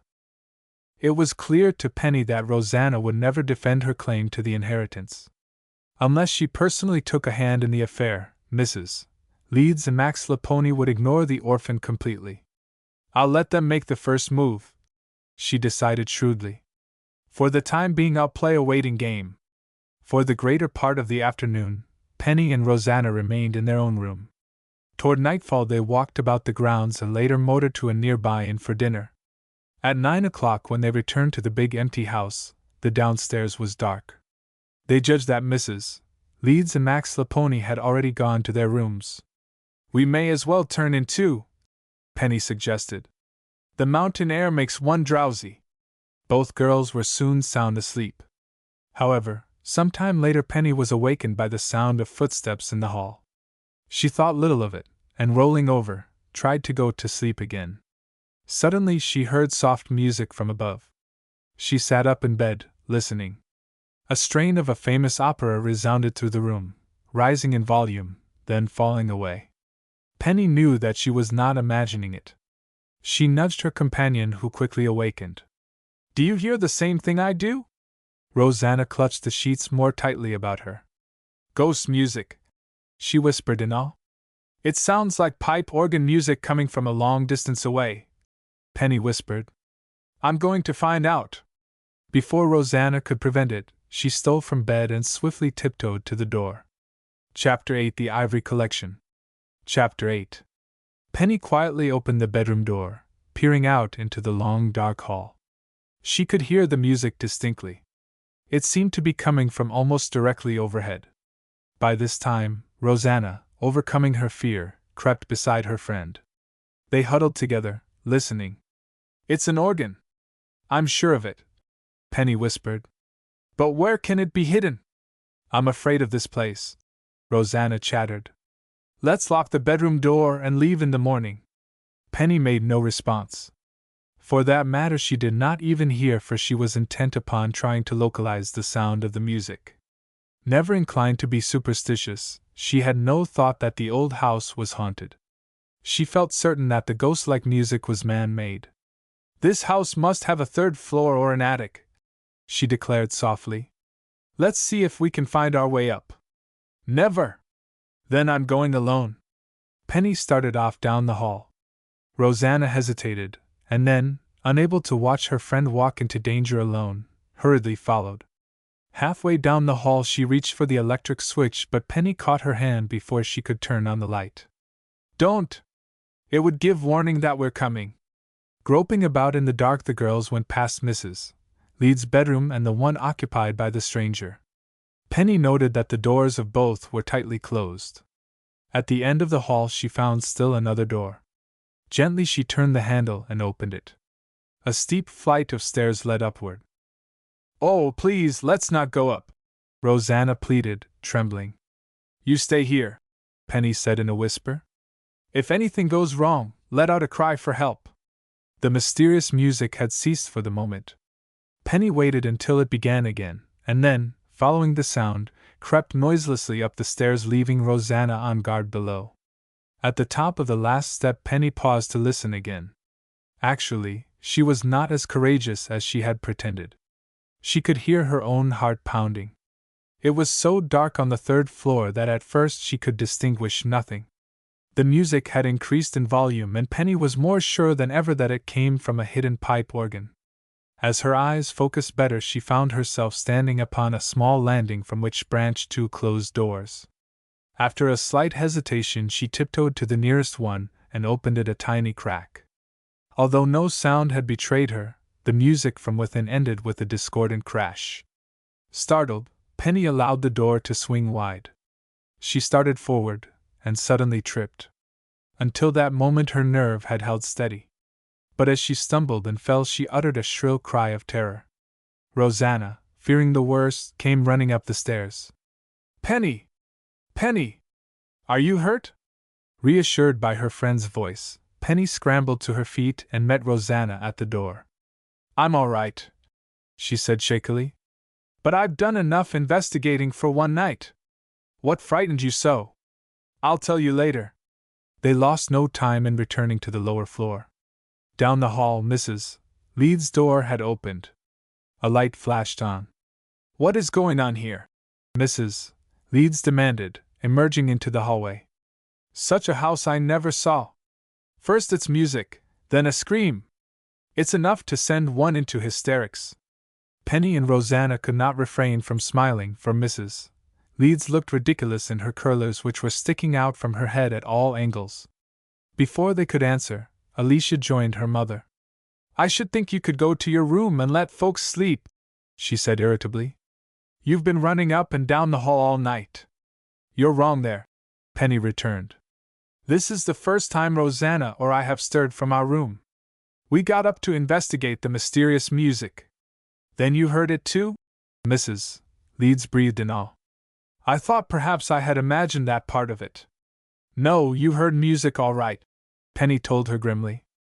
"It isn't, you don't think the house is haunted?" Alicia stammered nervously. "That old man, what's his name, was trying to tell us about someone having died in a room on the upper floor." "Well, the music seemed to come from the third floor," Penny informed, relishing the effect which her words produced. "As for the scream, I can account for that. I tripped and fell. Now I think we may as well all go back to bed. There's been so much commotion that I rather judge our ghost has been frightened away for the time being. I can't sleep a wink after all this has happened," Mrs. Leeds declared. "I shall sit up until morning." "As you wish," Penny said indifferently. "I'm going to bed." As she walked down the hall to her own room, she glanced rather sharply at the door of Max Laponi's room. It was still tightly closed. "Our friend appears to be a sound sleeper," she remarked to Rosanna.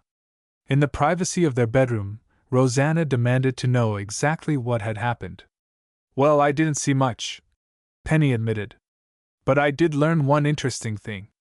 There's a pipe organ installed in this house. I might have discovered who was playing it too, only I tripped over a rope which had been strung up in front of the door." "Placed there deliberately, you think?" "Of course. It startled me so that I let out that wild yell. I don't care to do any more investigating tonight, but in the morning I mean to have a good look at that room upstairs." "You have more nerve than I," Rosanna declared admiringly.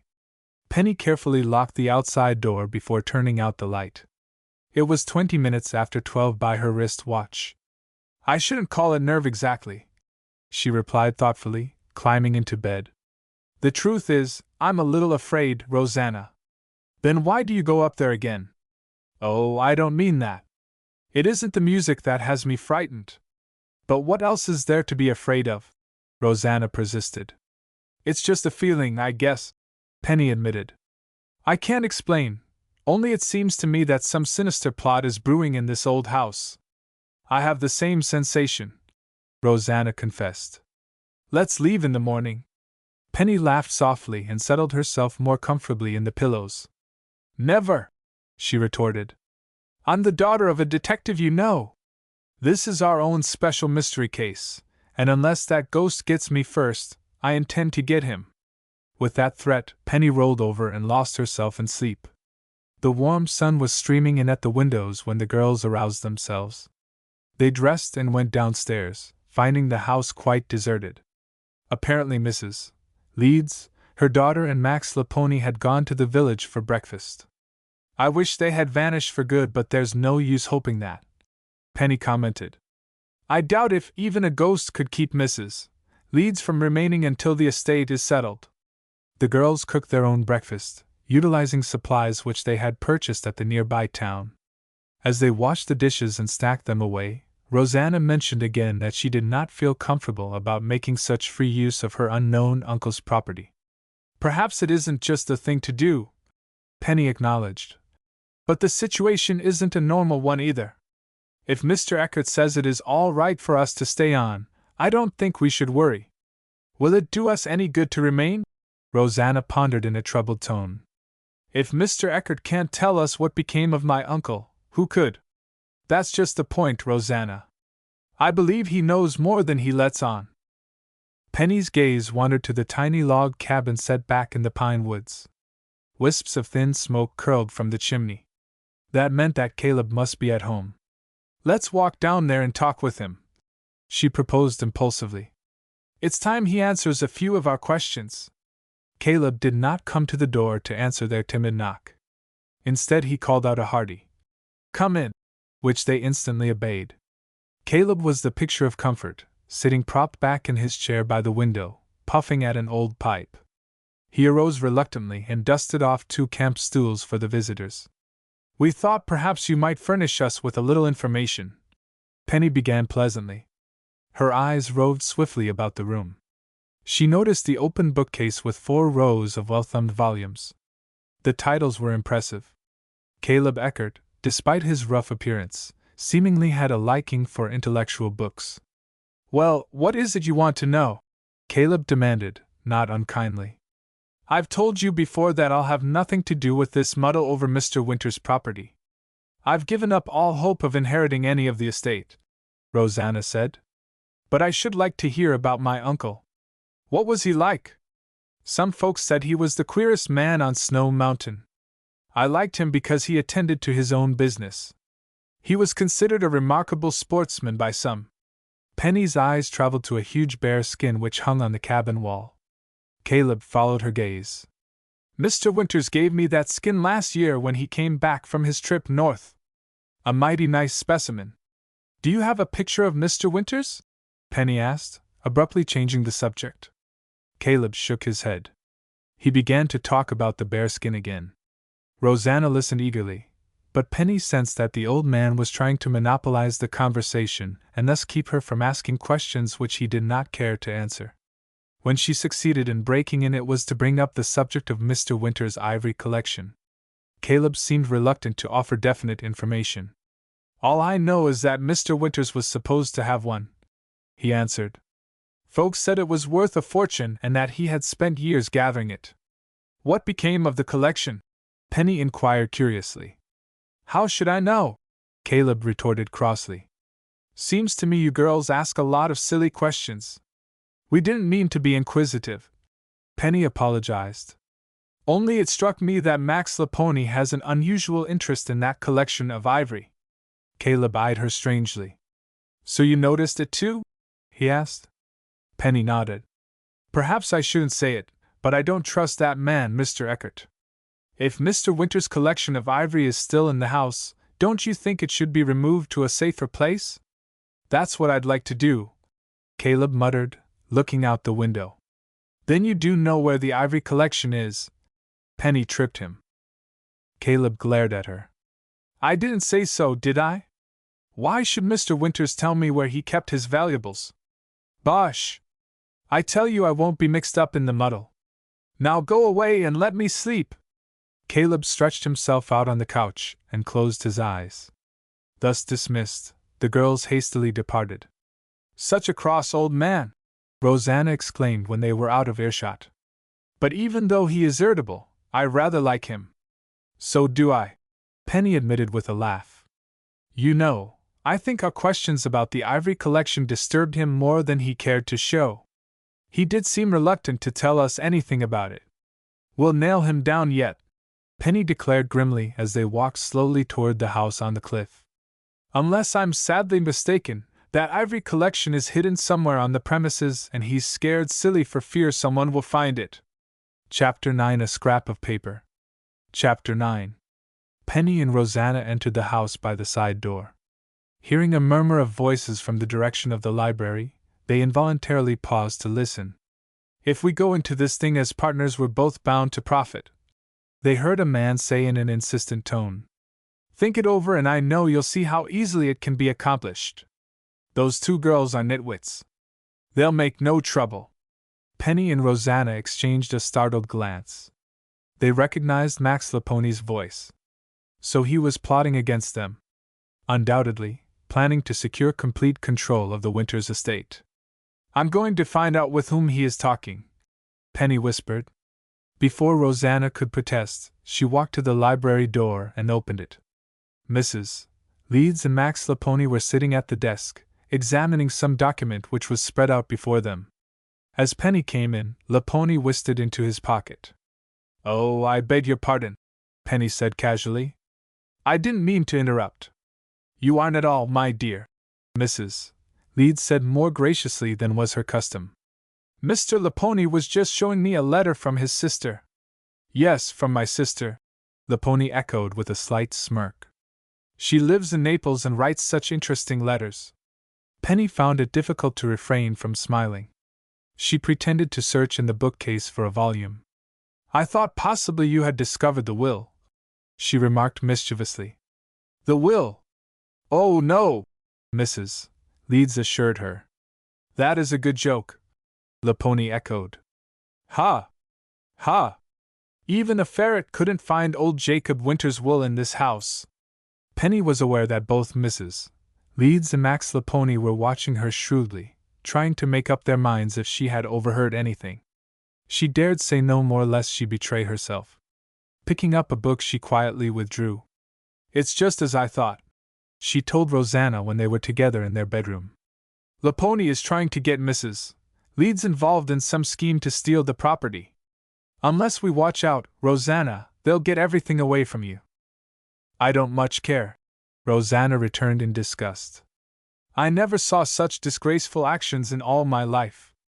As far as I'm concerned, I'd rather leave this place tomorrow and let the lawyers settle everything. There will be nothing left to settle when Mrs. Leeds and Laponi get through. It's pretty evident that one or the other is an imposter. But we can't prove that, Penny. If only I hadn't lost my key and the credentials. We're only starting to work on this case," Penny said cheerfully. "Let's keep our eyes and ears open. We may discover something of value."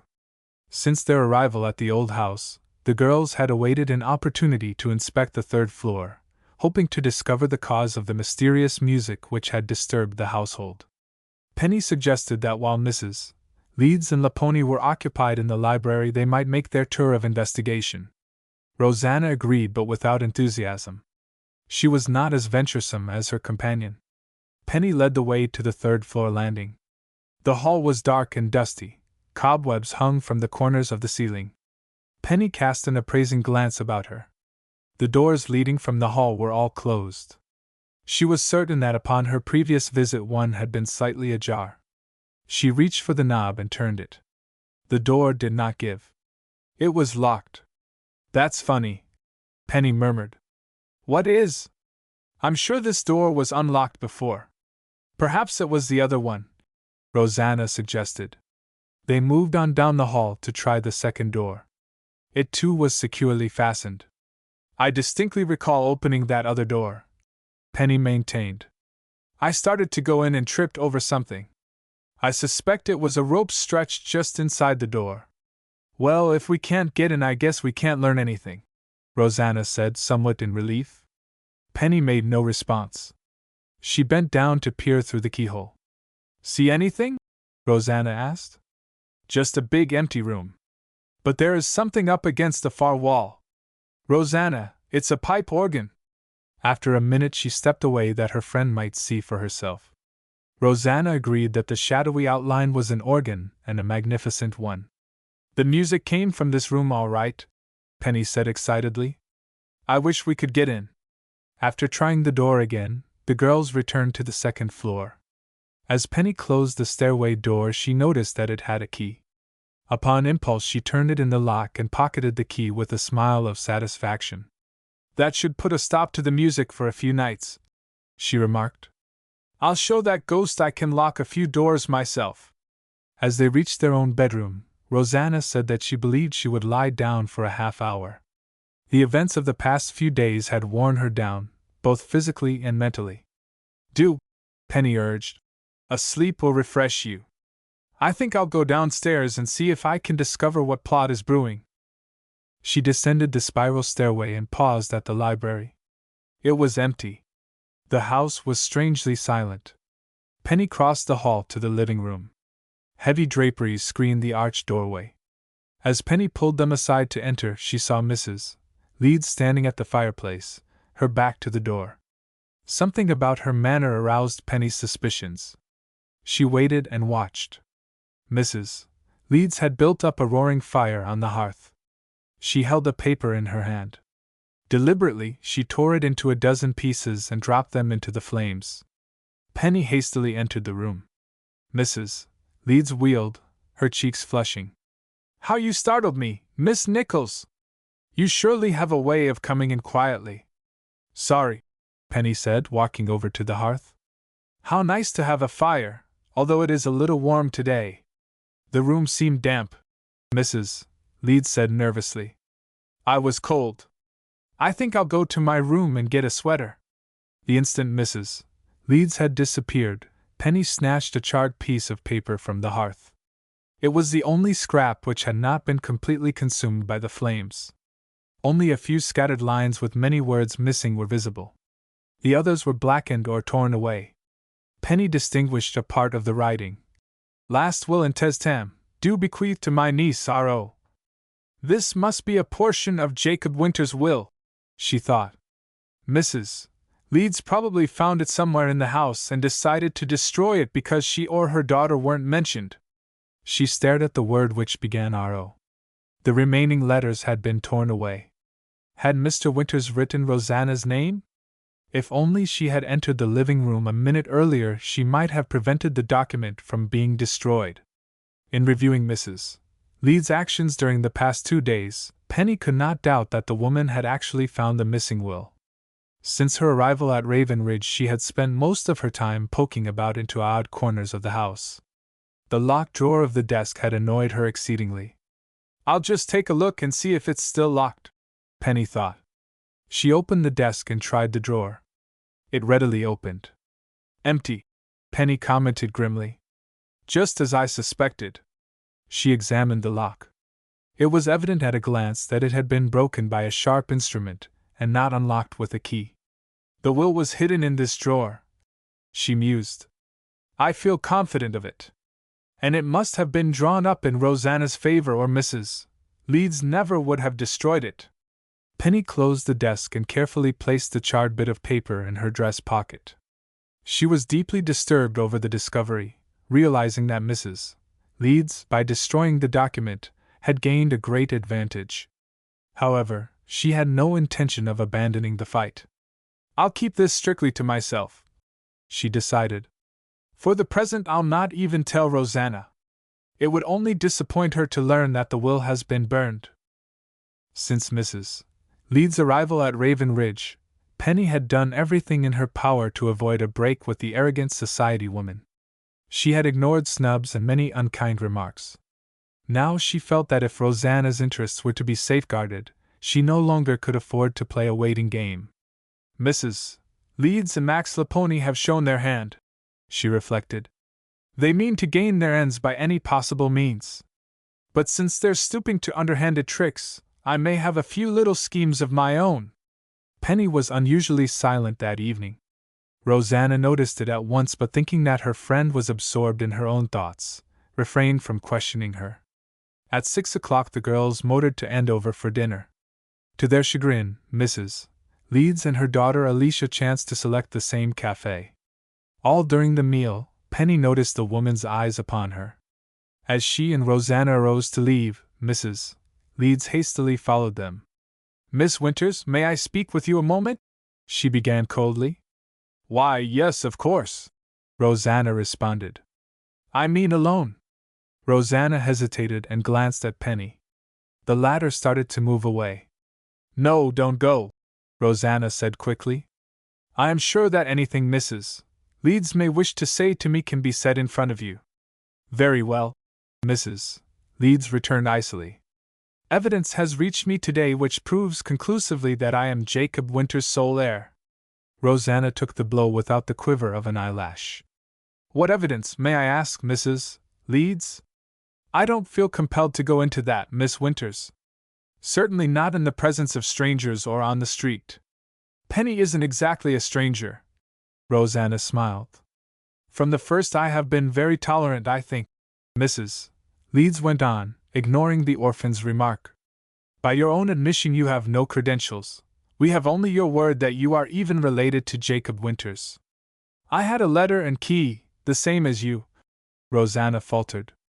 Either I lost them or they were stolen. And Rosanna happens to be a niece of Mr. Winters, Penny added significantly. I believe you are only a cousin, Mrs. Leeds? The woman eyed her furiously. Just what is it that you want me to do? Rosanna asked. I think you both should leave immediately. And allow you to have everything your way, Penny interposed sweetly. Now wouldn't that be nice, for you? She took Rosanna by the arm and urged her toward the car. Don't allow Miss Nichols to poison your mind, Mrs. Leeds pleaded, following Rosanna to the curbing. Unless you leave immediately you will receive no part of the fortune. If you go without making any further trouble, I might agree to some small settlement. After all, I mean to be generous. Thanks for telling us, Penny smiled. She closed the car door and they drove away. Perhaps we shouldn't have been so short with her, Rosanna said uneasily as they returned to the house on Snow Mountain. If it's true that the property has been left to her, then she was being generous to offer to give me anything. Don't worry, she'd forget her promise soon enough if she succeeded in getting you away from here, Rosanna. I detest that woman. She thinks she is so subtle and she's as transparent as glass. I wonder what evidence she referred to, Rosanna mused. Penny started to speak, then changed her mind. Although Mrs.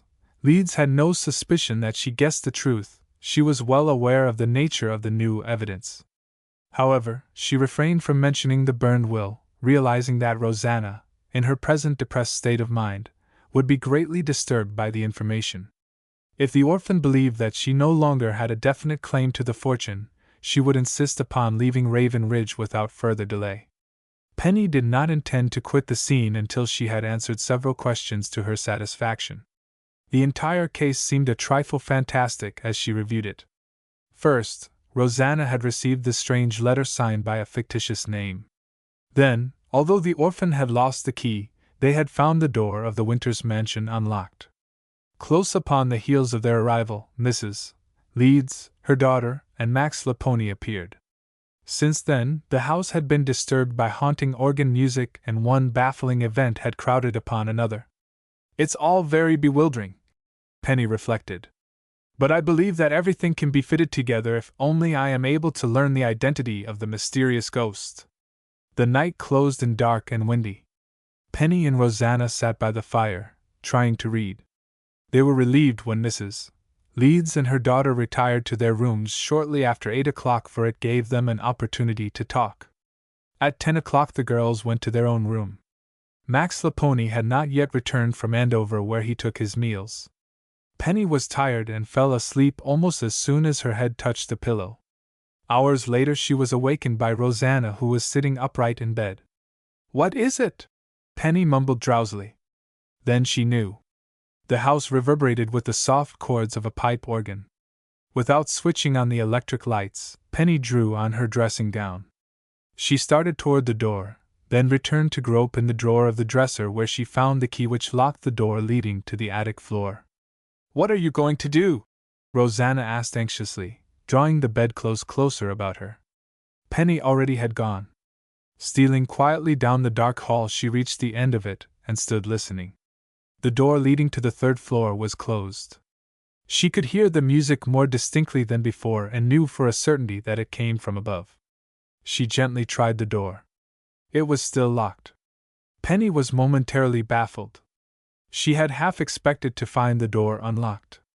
She had been so confident that by taking the key she could put a stop to the ghost's music. How did the organist reach the third floor if he didn't pass through this door? She debated. That ghost must be quite a clever fellow if he can enter without keys. The entire house had been carefully locked up for the night. Penny and Rosanna had attended to it the last thing before retiring, knowing that Max Laponi could come in later by using his own passkey. They had secured every door and window. Well, I won't learn anything by standing here, Penny thought uncomfortably. I'll have to go up there. Her usual courage was at low ebb. She dreaded the ordeal. However, before she could open the stairway door, a shrill scream echoed down the hall. Terrified, Penny crouched back against the wall and waited. Chapter 10: The Wall Safe. Chapter 10. Recovering from her fright, Penny reached up and snapped on the light. She heard a door open down the hall. Mrs. Leeds, a dressing gown clutched about her unshapely figure, stumbled toward the girl. "There's something in my room! It struck my face while I was sleeping. Oh, such a horrible house!" "Control yourself," Penny advised, taking her by the arm. "We'll see what it is." Mrs. Leeds jerked away, assuming an attitude of tense listening. For the first time she had paid heed to the organ music from above. "There it is again," she whispered in awe. "This house is haunted." Rosanna came down the hall, joining the two at Mrs. Leeds' door. Alicia huddled nearby, too frightened to speak a word.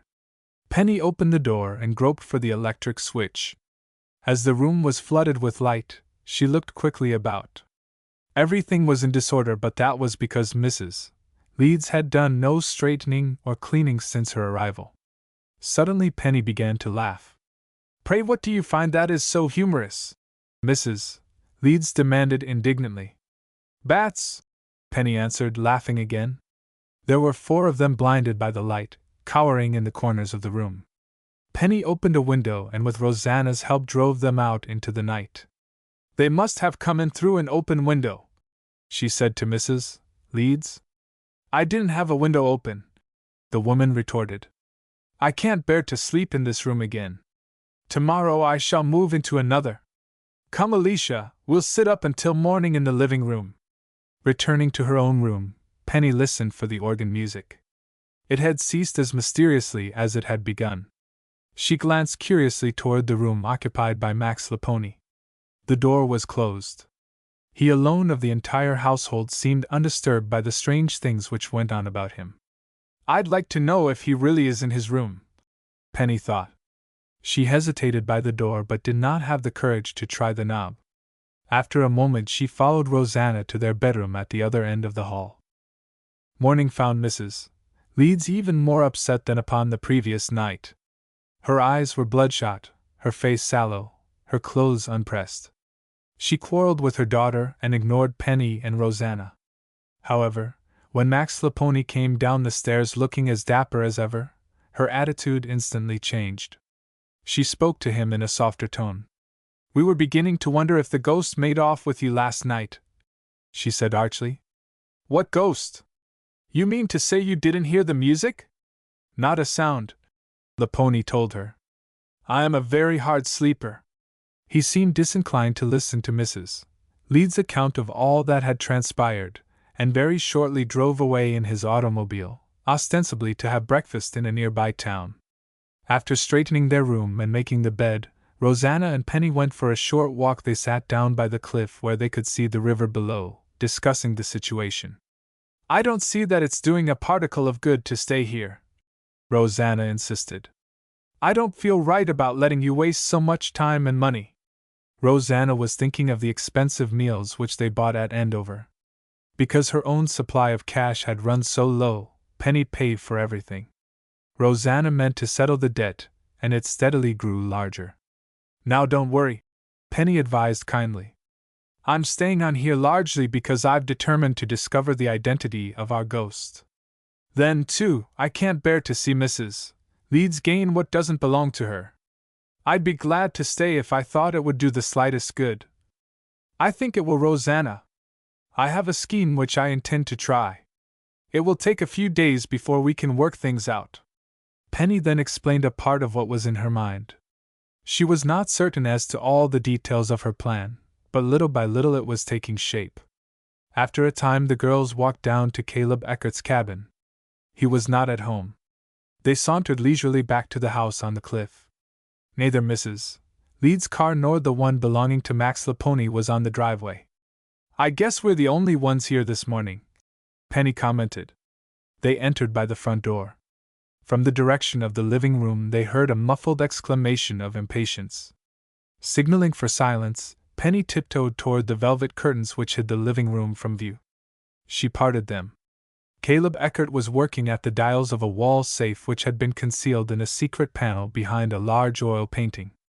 Although the girls had made no sound, Caleb sensed their presence. He turned and faced them. "Why, Mr. Eckert, doesn't this call for some explanation?" Penny asked in bewilderment. "Surely you have no right to tamper with Mr. Winter's safe." The old man plainly was embarrassed. He moistened his lips, looked away, then said gruffly, "I didn't come here to steal. I came because I wanted to protect Mr. Winter's valuables. There's folks in this house that I don't trust." "But how does it happen you know the combination of the safe?" Rosanna inquired. "Mr. Winters gave it to me before he left. You see, he was my best friend. Jacob trusted me. He must have," cut in a sneering voice from directly behind. Everyone turned to see Max Laponi standing in the doorway. His sharp little eyes moved swiftly about the room, taking in everything. They came to rest upon the wall safe. Caleb spun the dials. He hastily pressed the concealed button and the picture swung back into place, hiding the safe. "Neat little device," Laponi commented dryly. His eyes narrowed.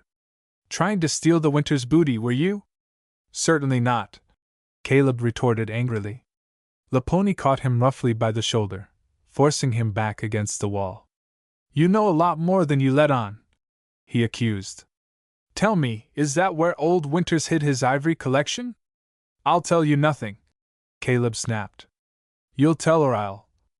"Mr. Laponi, you're hurting him," Rosanna cried. "Perhaps we should call the police if there's to be trouble," Penny added cunningly. At the mention of police, Laponi instantly released his grip on Caleb. He laughed harshly. "We'll let it go this time," he said. "But I'm warning you, Eckert, stay away from this house and this safe if you know what's good for you. You might take that advice to yourself, too," the old man retorted, edging toward the door. From the window the girls watched him hurry down the path to his own cabin.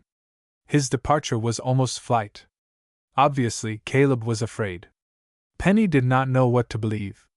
An hour before she would have taken oath that he was strictly honest, devoted to the interests of Jacob Winters. Now she could not be sure. Max Laponi lingered in the living room. Suspecting that he intended to investigate the wall safe the instant he was alone, Penny and Rosanna settled themselves for a long stay. They pretended to read. After an hour, Laponi grew tired of the game, and went off, grumbling to himself. "We outlasted him that time," Penny chuckled. "However, we'll have to be on the lookout or he'll sneak back sometime when we're gone. I wonder if Mr. Winters did leave his ivory collection in the safe?" "Laponi seems to think so," Rosanna commented. "I'm glad he doesn't know the combination. I distrust him even more than I do Caleb." "So do I, but I intend to watch them both," Penny responded thoughtfully. "I'm convinced there's a deep plot brewing, something far more sinister than we've suspected." Chapter 11 A Night Adventure. Chapter 11. Since taking leave of Mr. Nichols at MT Ashland, Penny had received no word from her father. She did not worry actively, yet it was a great relief when later in the afternoon a uniformed messenger boy delivered a telegram into her hand. "Remain as long as you wish," her father wired. "Am enjoying good rest here." From an upstairs window Mrs. Leeds had noted the arrival of the messenger boy. She came hurrying down to see if the message was for her. While Penny read the communication, the woman eyed her suspiciously. At last her curiosity could no longer be restrained. She asked carelessly, "I don't suppose your wire has anything to do with Jacob Winters or the estate?" "Only indirectly," Penny responded mischievously. To avoid further questioning, the girls went outdoors. "Let's see if Caleb is at home," Penny proposed. They rapped several times upon the door of the cabin and were about to turn away, when the old man opened it. "Sorry to bother you," Penny apologized. "I wanted to ask a few more questions about Mr. Winters." Caleb looked ill at ease. "Questions?" he fumed. Well, what is it you want to know this time? Tell me, isn't there a pipe organ on the third floor of Mr. Winter's house? Certainly. Jacob was a talented musician. He installed the organ nearly 15 years ago. But what of it, may I ask? We'd like very much to see the organ. Well, why don't you look at it then? We can't because the door is locked. Locked? Caleb seemed surprised. That's funny. I didn't know Mr. Winters ever locked up his conservatory. Then you haven't a key? Penny asked. Why should I have a key? Caleb snorted. You act as if I'm the caretaker of that house. It's nothing to me what goes on there, except that I don't like to see folks overrun the place and steal Mr. Winter's fine things. You needn't look at us so accusingly, Rosanna said with surprising spirit. We wouldn't take or damage one single thing in that house. Caleb's face softened. I didn't mean to suggest that you would. I believe you two girls aren't like those others. But you were speaking of the organ. Why are you so interested in it? Because we've been hearing music at night, Penny informed. It seems to come from that room on the third floor. Caleb regarded her in awe. Then it's true, the things they say. What things? Rosanna asked impatiently. That the house is haunted. If Mr. Winters really is dead, it may be. Nonsense, Penny cut in. Rosanna and I don't believe in ghosts. And what's more, I doubt if you do, Caleb Eckert. That so-called ghost is a very live one. If you won't help me, I'll solve the mystery alone. And with this declaration, Penny stalked from the cabin, followed by the faithful Rosanna. Perhaps you've antagonized him now, the latter said as they went back to the house on the cliff. I don't care if I have. Caleb knows a great deal more than he pretends. He could help us if he wanted to. No one was stirring on the lower floor of the Winters' house when the girls entered. To Penny it seemed an admirable time to institute a search of the premises. We'll let Mrs. Leeds hunt for the will, Penny declared, but we'll look for something which may prove equally valuable. What? Rosanna asked curiously. A picture of Jacob Winters. I can't see what good it will do to find one except that I'd like to have a photo of my uncle as a keepsake. If my plans work out, I'll have a more important use for it. Penny smiled mysteriously. I should think we could find one somewhere in the house, Rosanna declared. Most people have old photographs stuck around in odd places. For nearly an hour the girls poked about in drawers and clothes closets until Rosanna protested that she felt as prying and sneaking as Mrs. Leeds. This isn't a better cause, Penny laughed. It looks that way to us because it's my cause, Rosanna smiled. Still, I'd never examine private papers or locked drawers. Penny made no response, for in a lower table drawer she had come upon an old album. She displayed her discovery, and page by page the girls went through it, laughing a little at the strange old-fashioned costumes and the stiff poses of the subjects.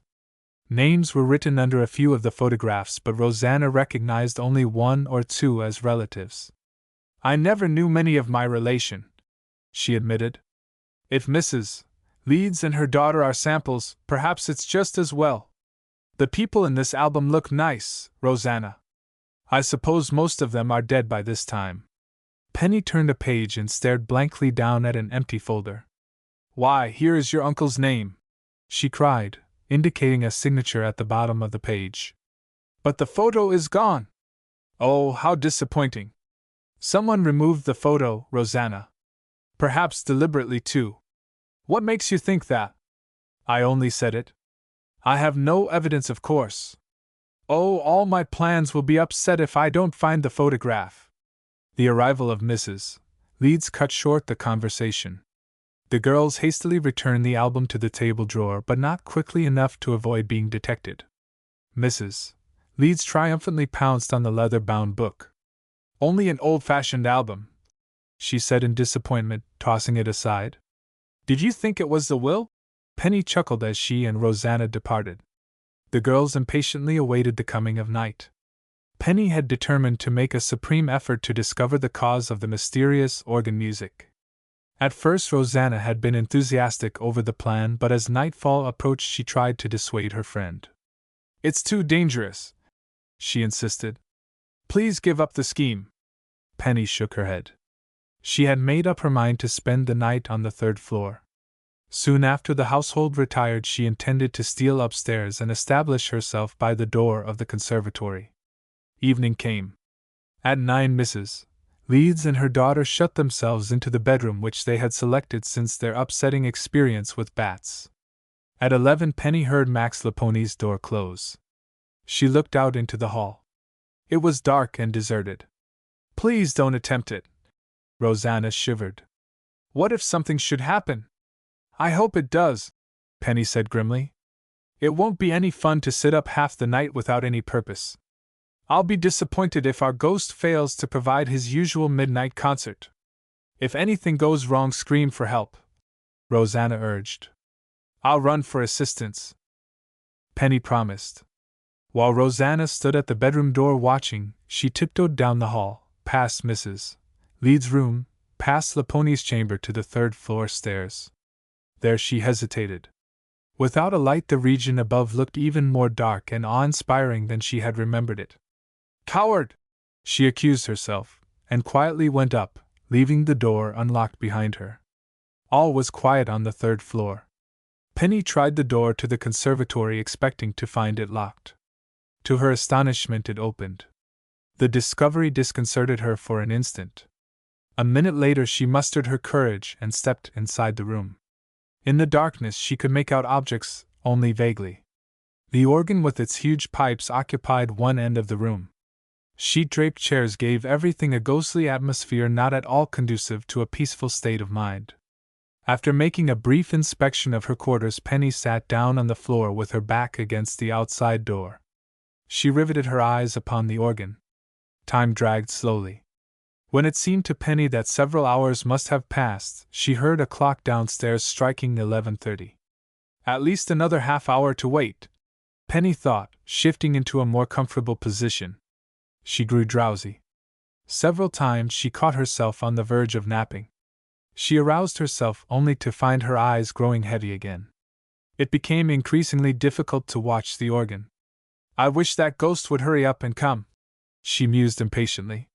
Perhaps after all my trouble this won't be one of his working nights. That was the last thought of which she was aware. Suddenly she heard soft organ music rolling and swelling about her. With a start she aroused herself. She had been sleeping.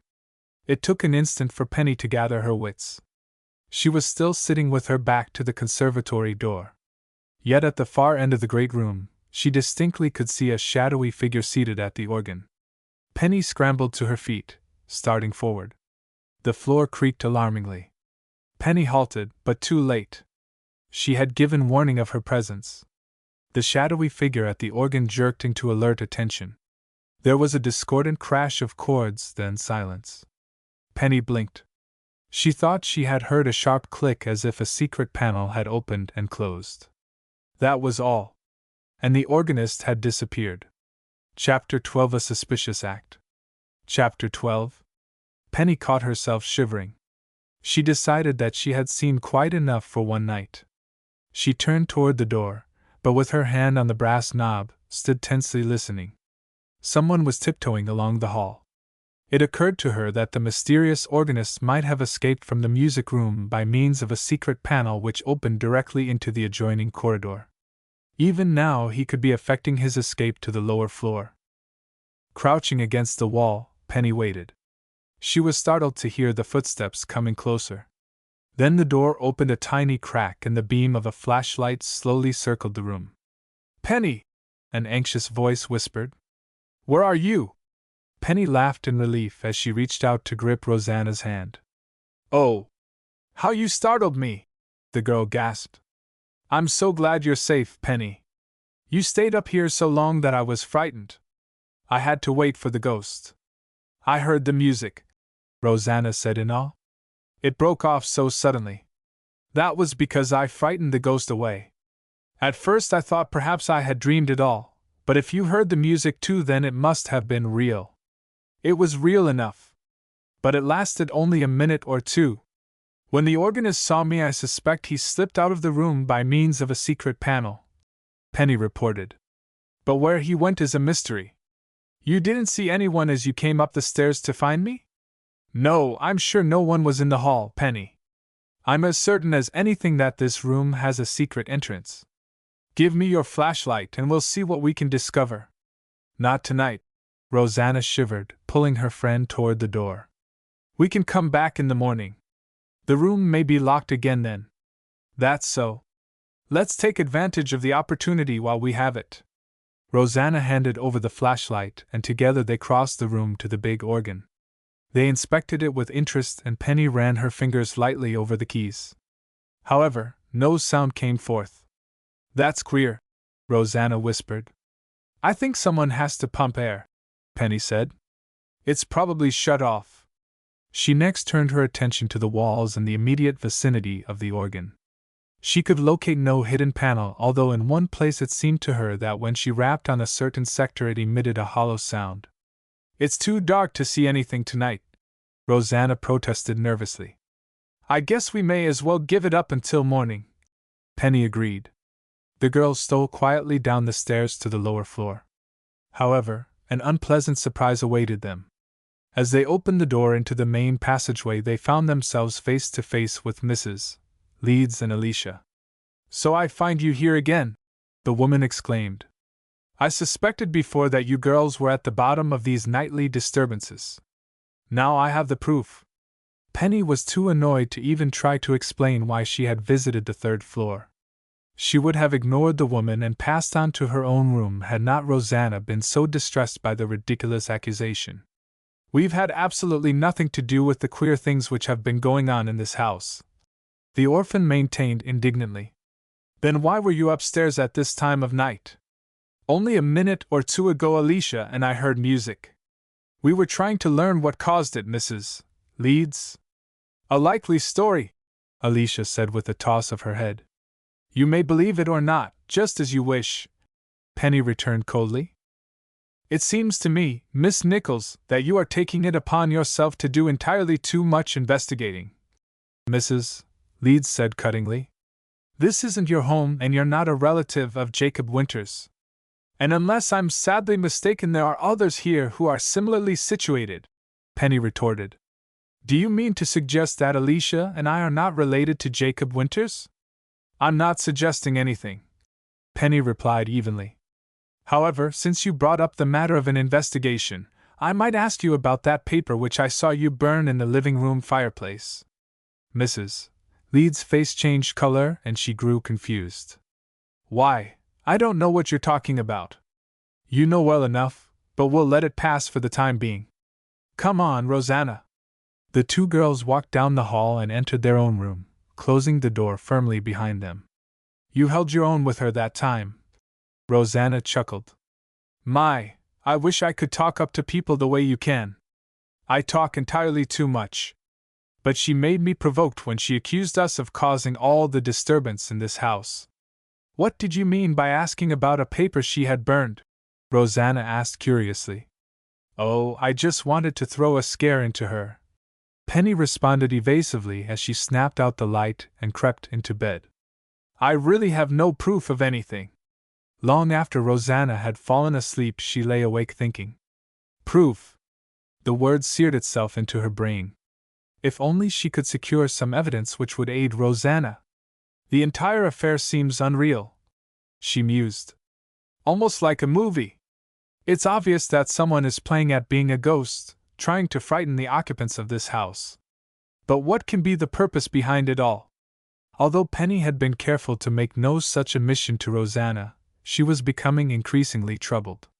Nor were her worries confined solely to the hide-and-seek organist.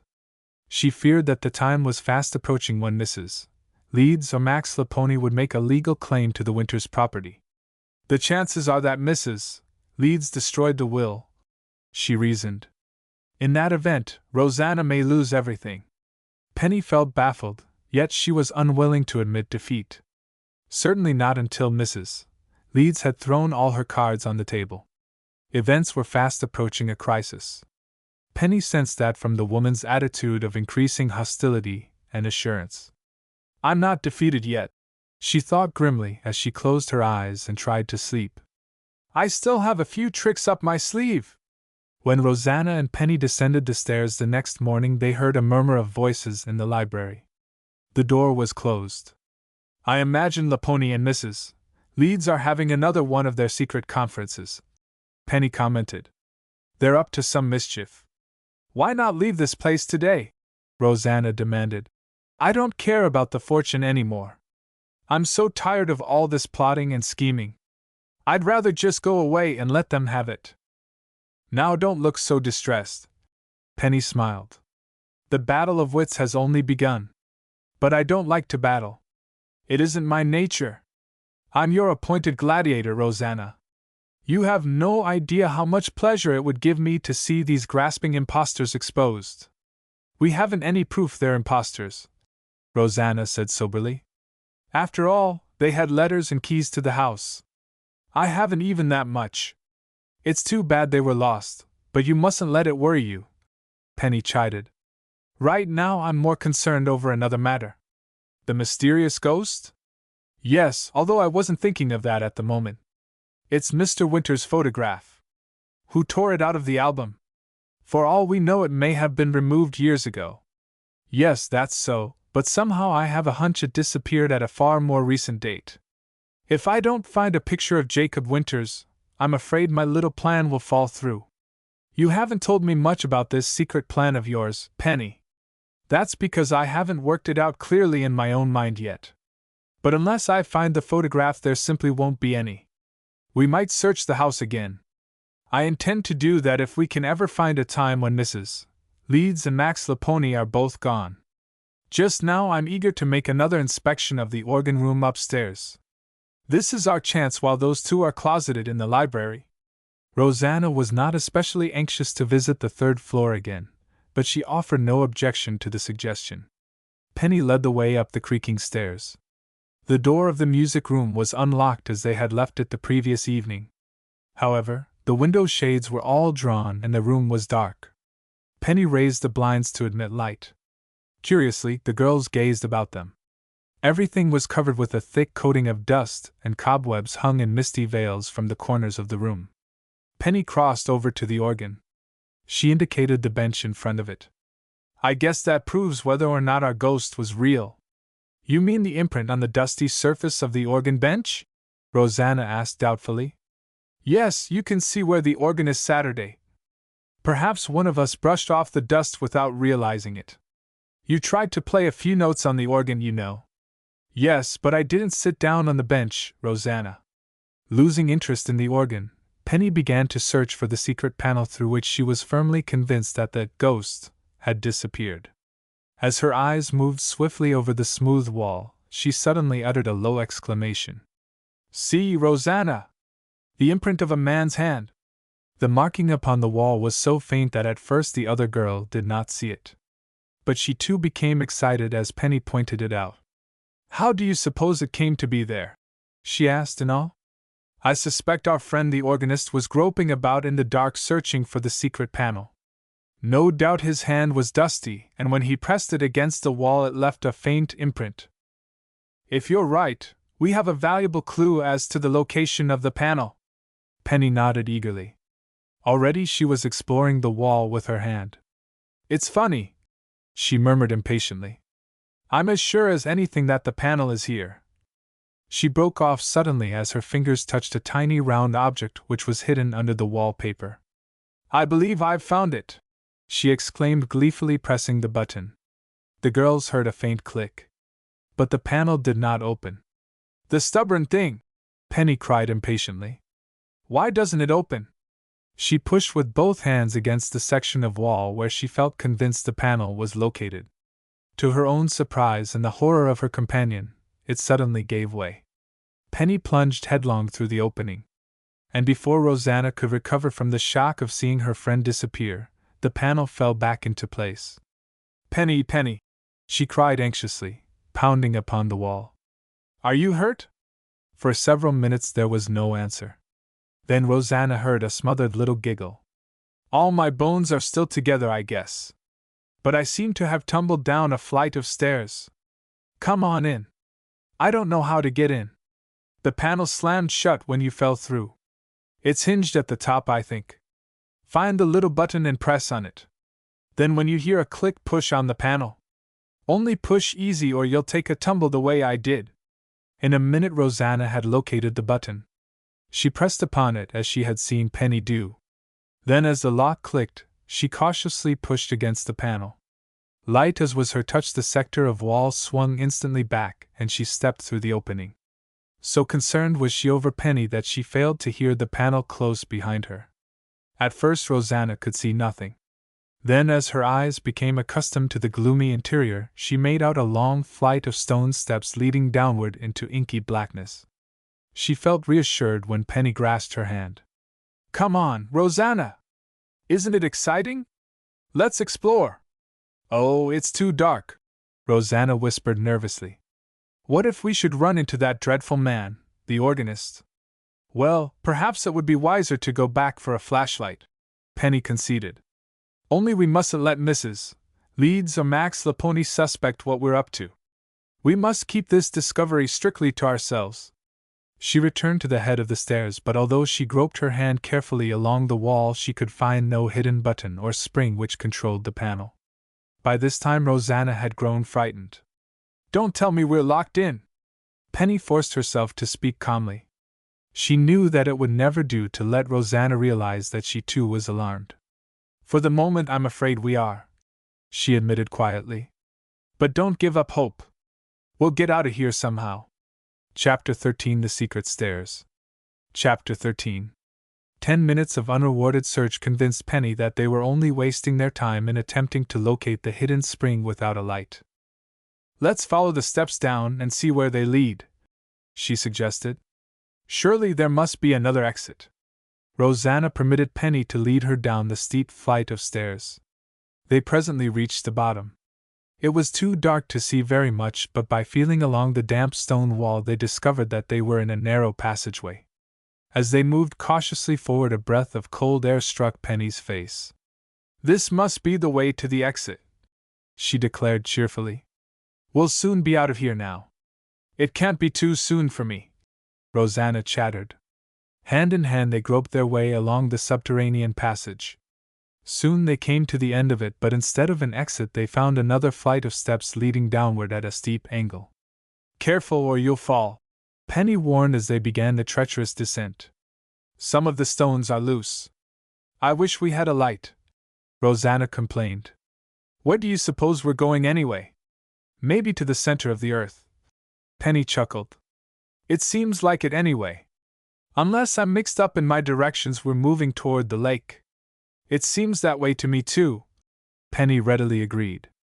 "But we've twisted and turned so many times I couldn't be sure of anything."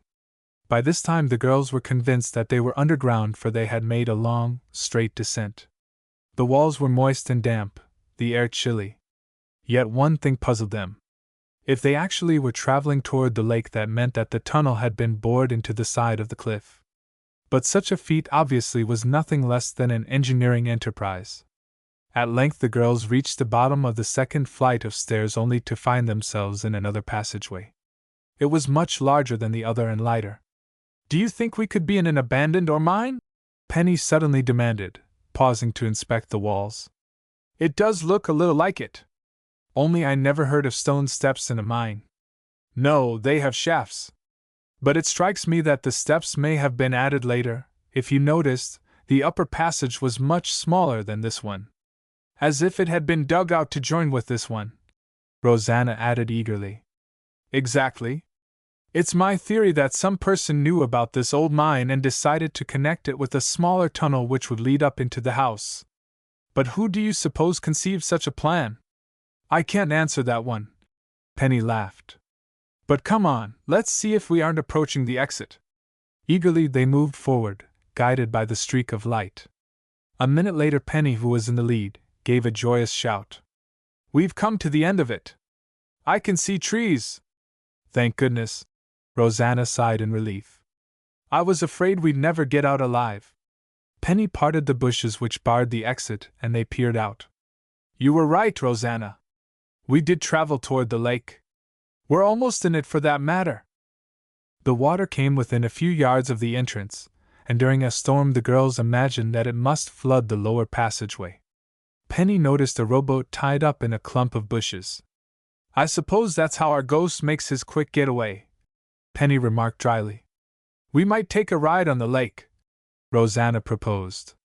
Don't you think it might advertise that we've discovered this tunnel? Especially if the ghost should happen to see us using his boat. Of course, I didn't stop to think. Oh, Penny, if only we knew the identity of this person who annoys the household. It shouldn't be so hard to learn it now, Penny declared in satisfaction. At night we'll station ourselves here by the mouth of the tunnel and watch. It wouldn't surprise me if it should turn out to be Max Lapone, Rosanna remarked. He never seems to be in his room at night. Penny offered no response. Fearing that their long absence from the house might have aroused suspicion, the girls hurriedly left the scene. They found a trail which wound along the base of the cliff, and which presently took them toward the house on the hill. As they passed the Eckert cabin, they saw the old man cleaning fish by the back door. They greeted him perfunctorily, and would have walked on had he not seemed in a mood to talk. Out early this morning, aren't you? He questioned. Yes, we were down by the lake, Penny answered. You must have crawled out of bed before the sun was up. I've been cleaning fish here all morning and I didn't see you go past. We went around a different way, Penny answered, and then before he could ask another question, interposed one of her own. By the way, do you know where I could get a picture of Jacob Winters? Old Caleb dropped his fish knife. It took him a long time to recover it from the ground. What do you want of a picture? He questioned gruffly. Oh, I just need it, Penny said evasively. I'd like to have one myself, Rosanna added sincerely. I never had a photo of my uncle. If you find he's cut you out of all his property, I guess you probably won't be so anxious to have a picture of the old cod, Caleb observed. Rosanna drew herself up proudly. It wouldn't make the slightest difference, Mr. Eckert. After all, my uncle never saw me, so why should he have left me any of his money? You say such disagreeable things. I'm a disagreeable old man, Caleb admitted cheerfully. But my bark is worse than my bite. Well, please don't call my uncle names, Rosanna went on with spirit. Names? You spoke of Uncle Jacob as an old cod. I don't like it a bit. Old Caleb was startled by the outburst. But his eyes twinkled as he replied soberly. Well, now, Miss Rosanna, I didn't mean to offend you or to speak disrespectfully of Jacob either. It was just my way of talking. Then I'll forgive you. Rosanna smiled. The girls were on the verge of moving off when Caleb checked them with a question. You haven't heard Mrs. Leeds or that Lapone fellow say anything about leaving, have you? I don't believe they intend to go unless they're put out, Penny responded. I heard Mrs. Leeds say the other day that she had sent for her lawyer. They stick tighter than cockleburs, Caleb commented. If only I had the right, I would send them both packing. Especially that Max Lapone. I don't trust him. Neither do I, Penny agreed promptly. That's why I think you should try to help me clear up this dreadful muddle. What can I do? I have no authority. It will help if you can find me a photograph of Mr. Winters. Caleb's face puckered into troubled wrinkles. It's too late, he muttered under his breath. It wouldn't do any good. What was that you said? Penny questioned sharply. Nothing. I was just talking to myself. About the picture. I'll see what I can do. Don't count much on getting it though, because I doubt if I can locate one for you. The girls chatted a few minutes longer, but Caleb was not very good company. He responded briefly, if at all, to their conversational sallies and for the most part seemed lost in thought. They soon left him to his fish cleaning and went on toward the house. I wonder what got into him all at once, Rosanna mused. Perhaps he was offended at the way I spoke to him. I don't think he gave it a second thought, Penny responded. I suspect Caleb rather likes to have folks talk up to him. No, I'm sure it wasn't anything you said that annoyed him. Likely enough it was my request for Mr. Winters' photograph. Why should that bother him? That's what I'd like to know. Caleb is a queer one to say the least. Do you think he'll ever produce the photo? Penny laughed shortly. It would be a great surprise to me if he did. And yet, from the way he acted, I'm convinced he could get me one if he chose. Like as not, he has one in his cabin now. Penny lapsed into a moody silence. From the day of her arrival at Raven Ridge, she had sensed old Caleb's reluctance to help her. While she could not say that he was exactly unfriendly, he had made no positive move of assistance. She had believed for a long time that he knew a great deal more than he would tell regarding Jacob Winter's absence. The girls entered the house by a side door. They noticed that Mrs. Leeds' car no longer stood on the driveway and took it for granted that she and her daughter had driven to Andover as was their daily custom. They glanced casually into the library and noticed that it was empty. However, Penny's keen eyes traveled to the desk. She observed that the ink bottle had been left uncorked and that a pen had been removed from its holder. I wonder what Mrs. Leeds and Laponi were up to? She speculated. Oh, well, I'll probably find out soon enough. I believe I'll go upstairs for a few minutes. Rosanna excused herself. I haven't straightened my things yet this morning. Left alone, Penny crossed over to the desk and examined the paper in the wastebasket. She looked closely at the blotter, even holding it to the mirror, but it had been used so many times that the words which appeared upon it could not be read. There was not a scrap of evidence to show what Mrs. Leeds and Max Laponi had been writing. In disappointment, Penny picked up a book and sat down to read. Presently she heard soft steps in the hallway but paid slight attention, thinking that it was Rosanna. She was on the verge of calling her friend's name when she thought better of it. The sound of the footsteps told her that the person had gone into the living room. And by this time she was convinced that it was not Rosanna. She waited, listening. She heard a faint metallic click which caused her to lay aside her book and quietly steal to the doorway of the living room. Max Laponi stood with his back toward her, so absorbed in what he was about that he had not the slightest suspicion that he was being observed. Penny saw him carefully remove the oil painting from the wall. He deftly opened the panel, exposing the safe. Then, with a sureness of touch which amazed Penny, he began to spin the dials. Chapter 14: A Diamond Ring. Chapter 14. Mr. Laponi, kindly move away from that safe! Penny spoke sharply as she quietly stepped into the living room. The man whirled and saw her. Taken by surprise, his hand fell away from the dials and he looked confused. You seem to be very much interested in Mr. Winter's valuables, Penny said sternly. By this time Max Laponi had recovered his composure. Why shouldn't I be? He retorted. After all, I am Mr. Winter's heir. That remains to be seen, Mr. Laponi. You appear to be very handy at opening safes, I notice. Penny crossed the room and, after turning the handle to make certain that Laponi had not succeeded in his purpose, closed the panel and returned the oil painting to its former position. I suppose you think I was trying to steal? Laponi began after a minute of dead silence. Nothing was further from my intention. No. Ever since I caught Caleb Eckert trying to break into this safe, I've been worried.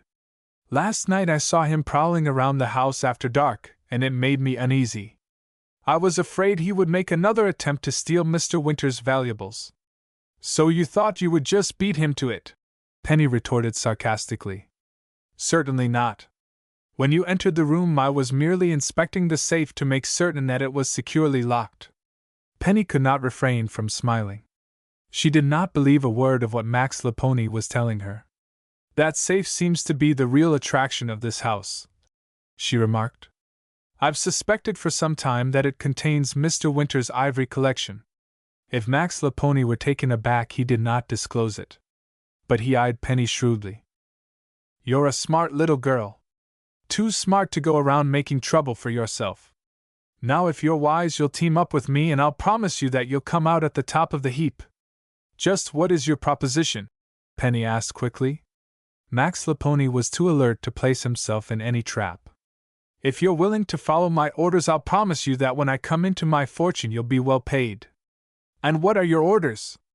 I'll tell you after you give me your promise. Penny regarded him coldly. I'll promise nothing, Mr. Laponi, except that I intend to see justice done to Rosanna Winters. You and Mrs. Leeds are trying to cheat her out of her rightful inheritance.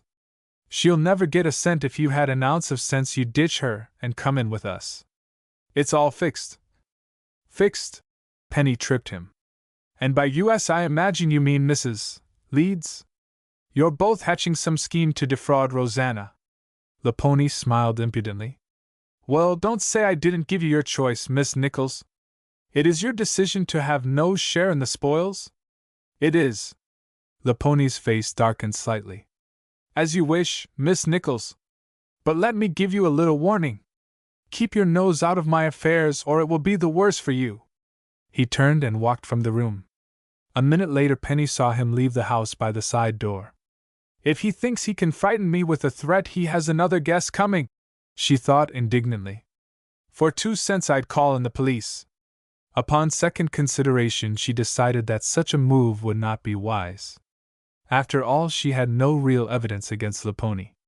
While she was convinced in her own mind that his motives were dishonest, the police might take a more conservative attitude. Then, too, she would be forced to offer a satisfactory explanation for her own presence in the house.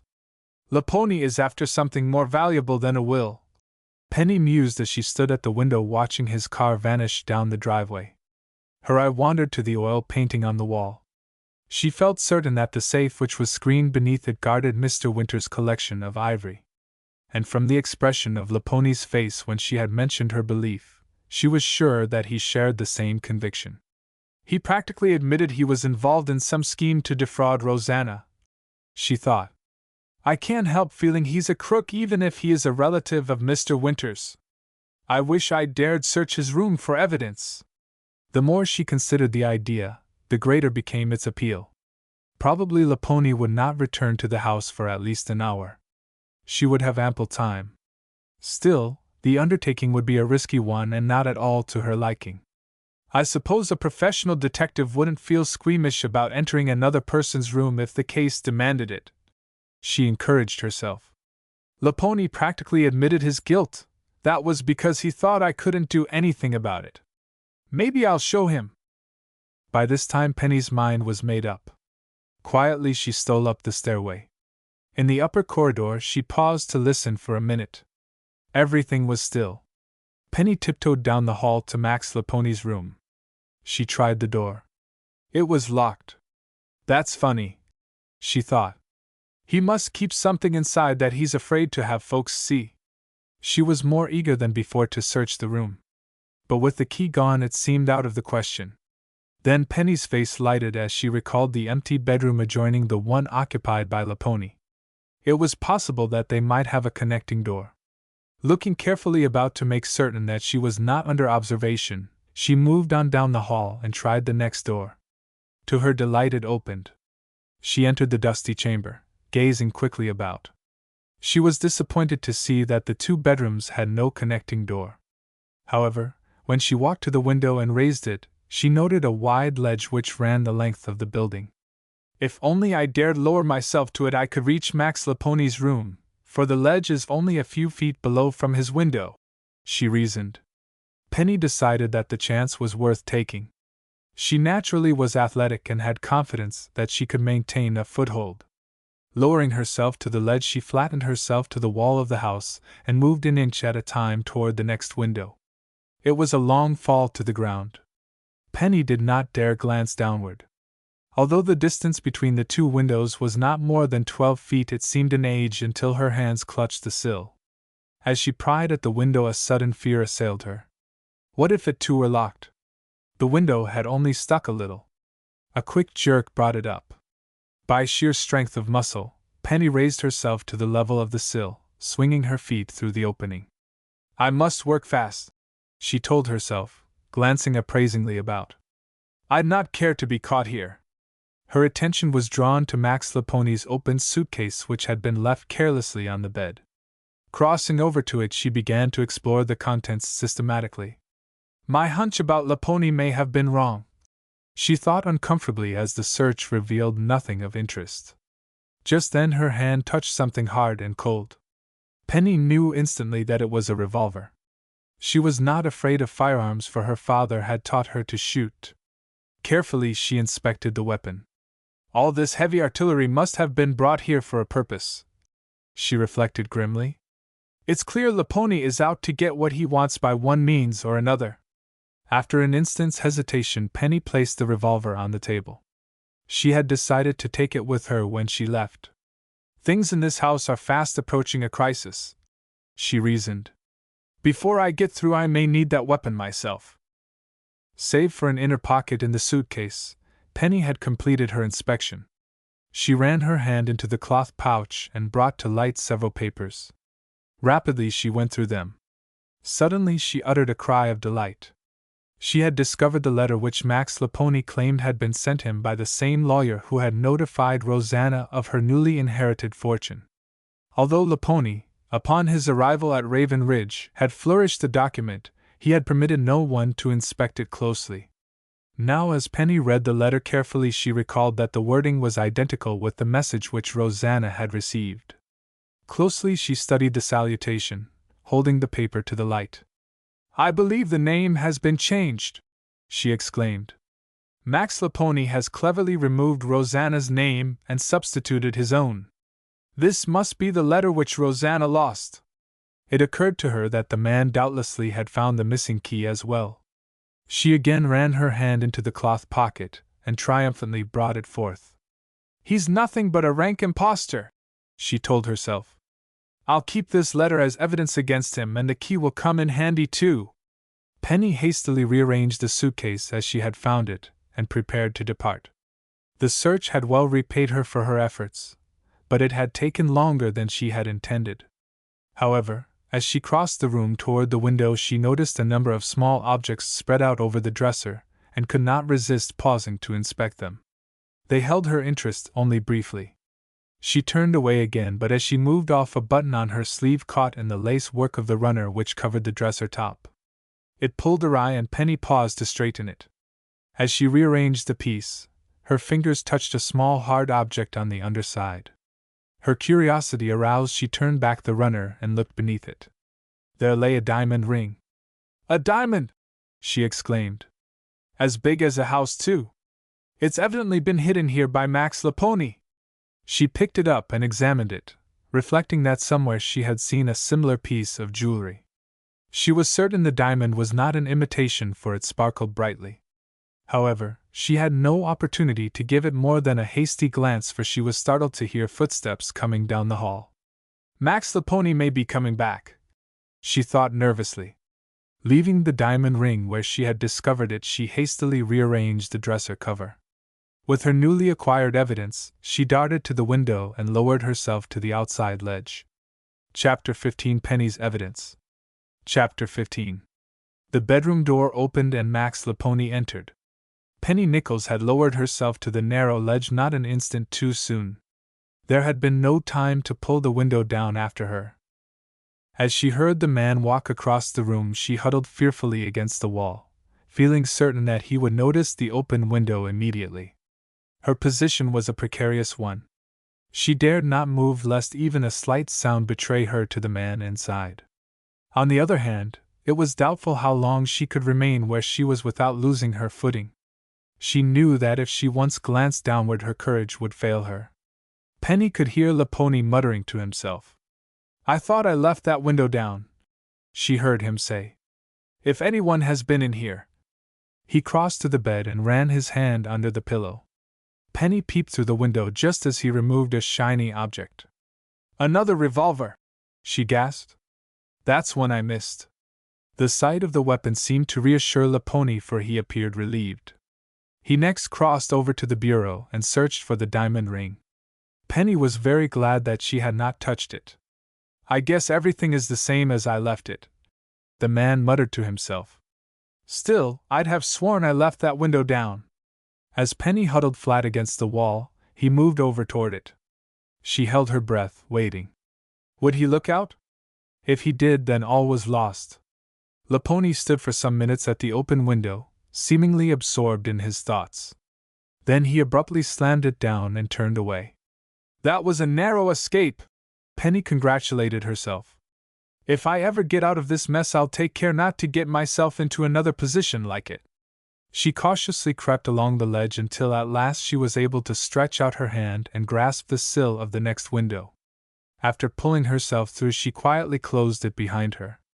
Then she tiptoed to the bedroom door and looked out. No one was in sight. Carefully secreting the articles which she had taken from Laponi's room, she darted past his door and safely onto the bedroom which she shared with Rosanna. The latter arose as she burst in upon her. "How you startled me, Penny!" She was due for another shock as Penny dropped the revolver upon the dresser. "Penny, where did you get that thing?" she demanded nervously. "Not so loud or someone may hear you," Penny warned. "It came from Laponi's room, and that's not all I found either." She drew forth the letter and the missing key. Rosanna stared incredulously. "Surely they can't be mine, Penny." "I suspect they are. Take a look at this letter and tell me if you notice anything wrong." Rosanna studied the letter briefly, then shook her head. "It reads just like the one I received." "That's the point. Notice the name at the top." "Why, it looks as if it might have been changed," Rosanna cried. "And I think it has been. It's my opinion that Max Laponi found your letter and the missing key. He's a rank imposter." "Then you believe he is the one who has been frightening the household by playing on the pipe organ?" "I haven't made up my mind about that yet," Penny returned thoughtfully. "But one thing I'm certain about. Laponi is a dangerous man. Let's get away from here right away." Penny laughed shortly. "I should say not. This mystery is growing more exciting every minute. I mean to discover Max Laponi's little game." "But he may harm us," Rosanna protested. "Especially if he suspects you've searched his room." "Laponi is armed," Penny admitted with a frown. "But for that matter, so are we." "You wouldn't dare to carry that revolver." "I most certainly would. Not that I'd care to use it, but it might serve as protection." "It seems to me we should call in the police." Penny shook her head. "Not yet. But I do intend to wire my father. I'm going to ask him to learn all he can about Laponi. It may turn out that the man has a prison record." "You suspect that because you found the revolver in his room?" "Well, honest citizens don't carry weapons without permits." "You're thinking of doing it," Rosanna challenged. Penny laughed. "This is an extra special emergency. But I have another reason for believing that Laponi is a crook. I suspect he has a stolen ring in his possession." She then told of finding the diamond ring under the dresser scarf. "All diamonds look somewhat alike," she acknowledged. "But I'm sure I've seen that ring before." "Where?" "In Bresham's department store. I think it's the same ring that was stolen the afternoon I met you there." "Laponi does bear a slight resemblance to the shoplifter," Rosanna admitted thoughtfully. "Only the store thief was a much older man. Disguised, perhaps. Oh, I may be wrong, but at least it will do no harm to have Father look into the matter.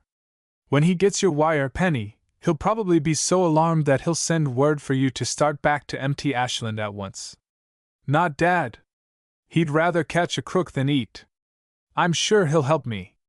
When will you send the wire?" "Right away. I'd like to leave the house before Laponi sees me." However, as the girls stepped out into the hall a few minutes later, they heard loud voices coming up from the living room. Penny instantly recognized Laponi's sharp tones and paused at the top of the stairs to peer down. "It's Max and Caleb Eckert," she reported in a whisper.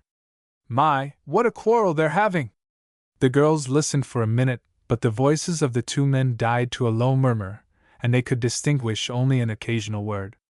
"Unless you want Laponi to see you, we'd better slip down the back way," Rosanna suggested. Using the rear stairs, the girls were able to leave the house without being observed. They drove directly to Andover, where Penny dispatched a lengthy wire to her father. She requested him to learn all he could concerning Max Laponi, and if possible to send her a complete description of the diamond ring which had been stolen from the department store. "I wonder why Caleb and Max Laponi were going at each other in such dreadful fashion," Rosanna mused as they drove back toward the Winters mansion. Penny had been pondering over the same question. "I suppose Caleb may be suspicious of him," Rosanna went on when Penny did not answer.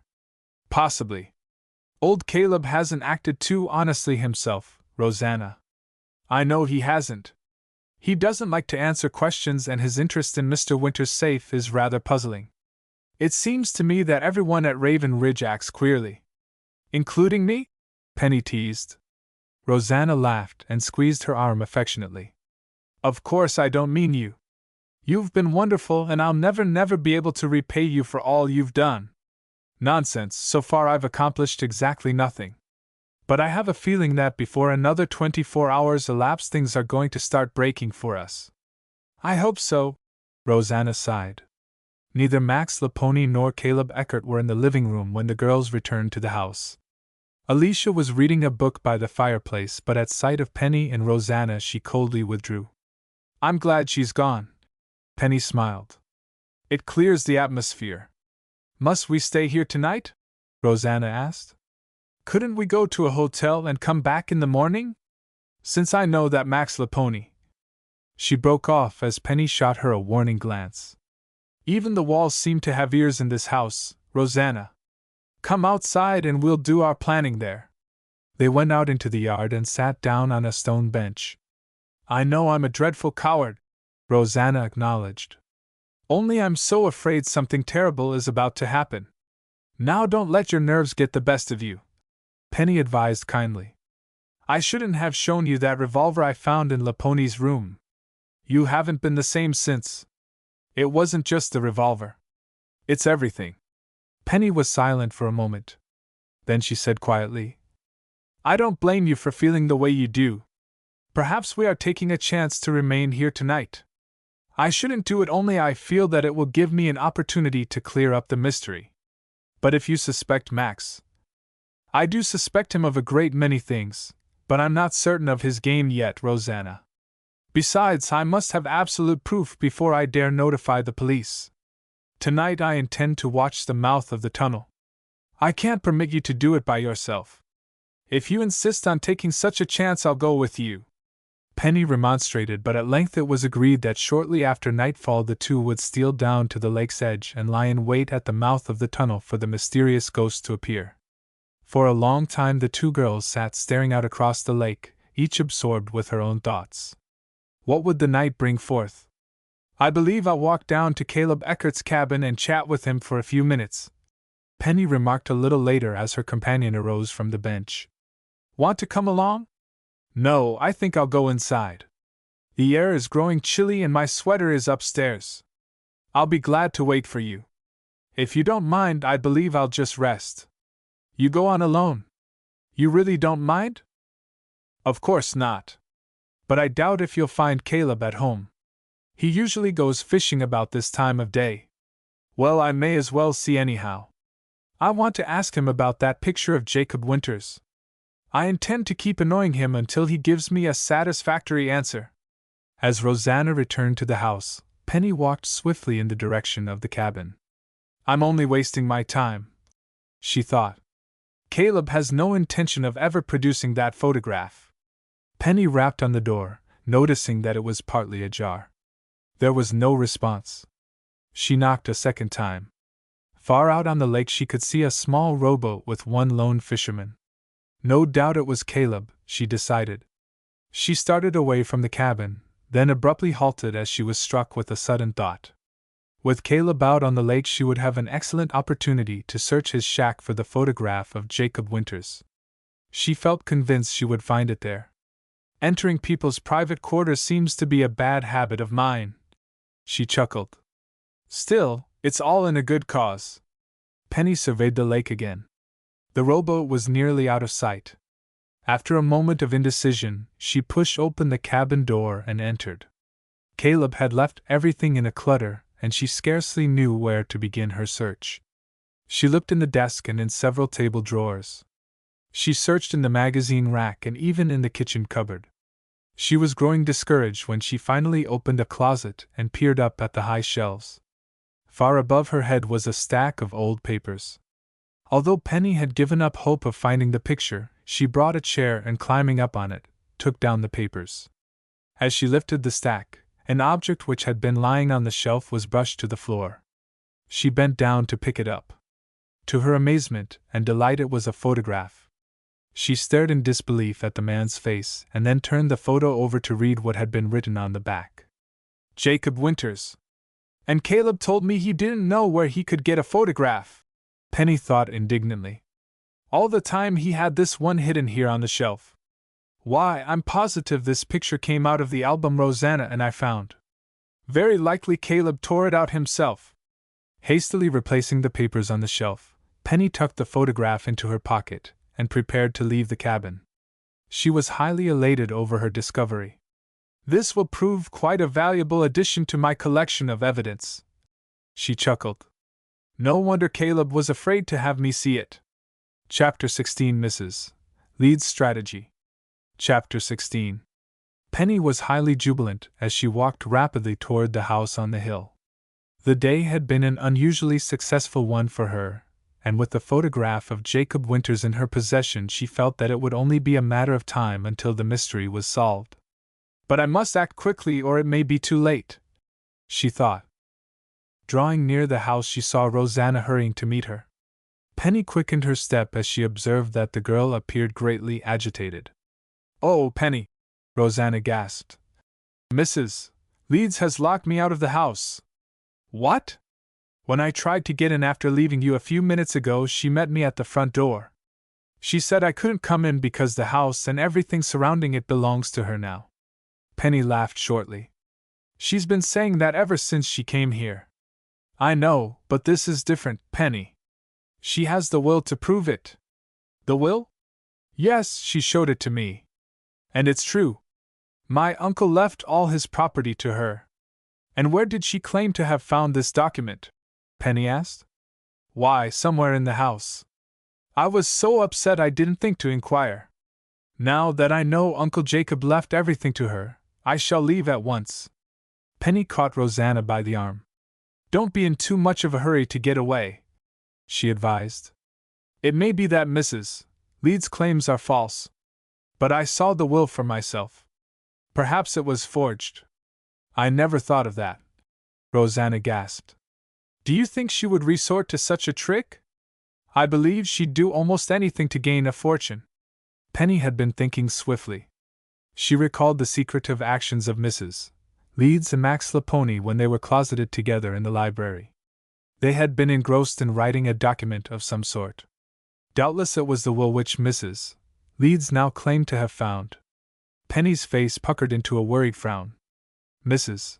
Leeds' unexpected action might complicate the entire situation and ruin her own plans. She feared too that the woman actually had destroyed Jacob Winters' true will. "She was burning it in the fireplace that day when I came upon her," Penny thought. "That's why she feels so safe about forging another one in her own favor." "What were you saying?" Rosanna inquired. Penny had not realized that she was speaking aloud. "Only thinking," she responded. "We'll go in and talk with Mrs. Leeds. But we can't get in for she has locked all the doors. Our luggage is sitting out on the porch. Very considerate of her, I must say." Penny grinned. "But we can get in all right." She produced the key which she had found in Max Laponi's room. "Weren't you smart to keep it?" Rosanna cried. "That remains to be seen. But come on, let's beard Mrs. Leeds in her den." Penny boldly walked up to the front door. It was locked as Rosanna had said, so inserting her key she opened it. As the girls entered, they heard Alicia calling shrilly to her mother, and an instant later Mrs. Leeds came storming into the hall. "What is the meaning of this outrage?" she demanded furiously. "That is what we should like to know," Penny retorted. "Why did you lock us out?" "Because this is my house. Jacob Winters left everything to me and I have the will to prove it." "May I ask where you found it?" Penny inquired. The question confused Mrs. Leeds. She began to stammer. "Why, it's none of your affair, Miss Nichols. I disagree with you there. I am interested in seeing Rosanna treated fairly. May I examine the will?" Mrs. Leeds hesitated, and the girls thought that she would refuse the request. However, the woman said, "I will permit you to read it if you promise not to destroy it." "Destroying wills isn't in my line," Penny returned pointedly. Mrs. Leeds tossed her head angrily. An expression of bitter hatred which she made no attempt to hide came into her eyes. She went to the living room desk and from a pigeonhole removed a document which she offered Penny. "There, read it for yourself." Penny inspected the will briefly. Since neither she nor Rosanna had ever seen Jacob Winter's handwriting, it was impossible to tell if the document had been forged. To Rosanna's astonishment, she suddenly seemed to experience a change of attitude regarding Mrs. Leeds' claim to the property. "I may have made a mistake," Penny acknowledged. "This paper seems to give everything to you, Mrs. Leeds. I am glad you are coming to your senses at last, Miss Nichols. I suppose Rosanna and I may as well take our things and leave," she went on. "Your luggage is ready," the woman said with satisfaction. "Alicia and I packed for you." "Very thoughtful," Penny murmured ironically. "However, I think I'll just run upstairs and see if anything was missed." "Why, yes, you may do that if you like." Now that she was assured of victory, Mrs. Leeds felt that she could afford to make slight concessions. No sooner had the bedroom door closed behind the two girls than Rosanna faced Penny with a puzzled look. "Did you really think the wool was genuine, Penny?" "No, of course not, but I decided that probably we could gain our ends best by appearing to give in to Mrs. Leeds." As she spoke, Penny ran her hand under the pillow of the bed and brought forth the revolver which she had taken from Max Laponi's room. "Penny, what do you intend to do with that weapon?" Rosanna demanded anxiously. "Don't worry, I'm not planning on committing any murders. But it may come in handy tonight. You just told Mrs. Leeds that we would leave the house immediately," Rosanna reminded her in bewilderment. "I know, but that doesn't mean we'll leave the grounds. We'll appear to go away, but after dark we'll sneak back to the entrance of the tunnel. To watch for the ghost? Yes, that's my plan. You'll not be afraid to go with me, will you?" "No," Rosanna returned quietly. "Only I can't see what good it will do now. Mrs. Leeds definitely has the property, and anything we learn about the ghost can't alter the situation." "I'm not so sure of that." Penny smiled. She was so jubilant as they prepared to take their luggage and leave the house that Mrs. Leeds regarded her slightly with suspicion. However, the woman was reassured to see the girls drive away in their car. Rosanna and Penny dined early at Andover, but the former ate little. Although she made every effort to carry on a cheerful conversation, it was obvious to her companion that she was completely discouraged. "Cheer up," Penny advised optimistically. "I tell you, everything will come out right yet. Even if my own plan fails, there are still lawyers to be hired. Mrs. Leeds can't take over the property legally until the court approves. She'll have things fixed up her way," Rosanna maintained gloomily. "I'll have no money to hire a lawyer. I must try to find myself a job. Father will help you get one if you need it. I've accepted so many favors from you already," Rosanna protested. "You have not," Penny cut in. "This trip to Raven Ridge has been sheer fun for me. And unless I'm mistaken, tonight will prove the most exciting of all." "I'm afraid so." Rosanna shuddered.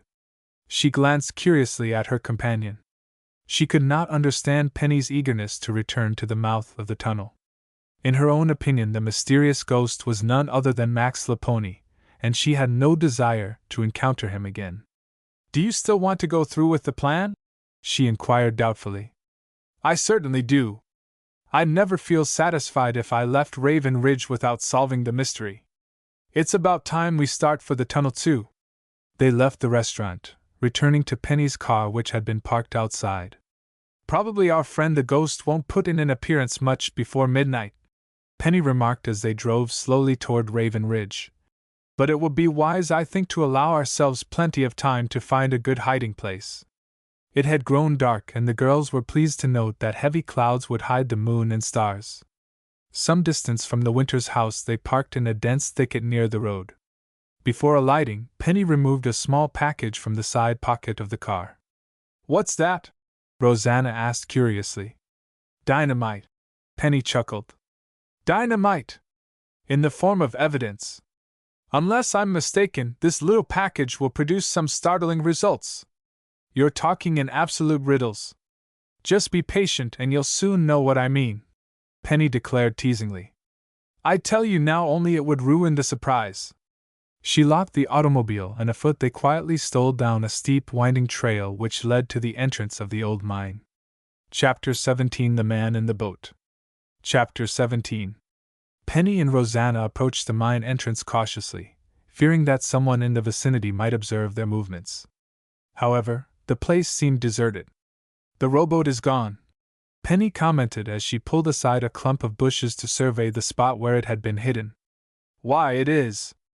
Perhaps the ghost has come and left. I certainly hope not. That would ruin everything. Anyway, we'll wait and see.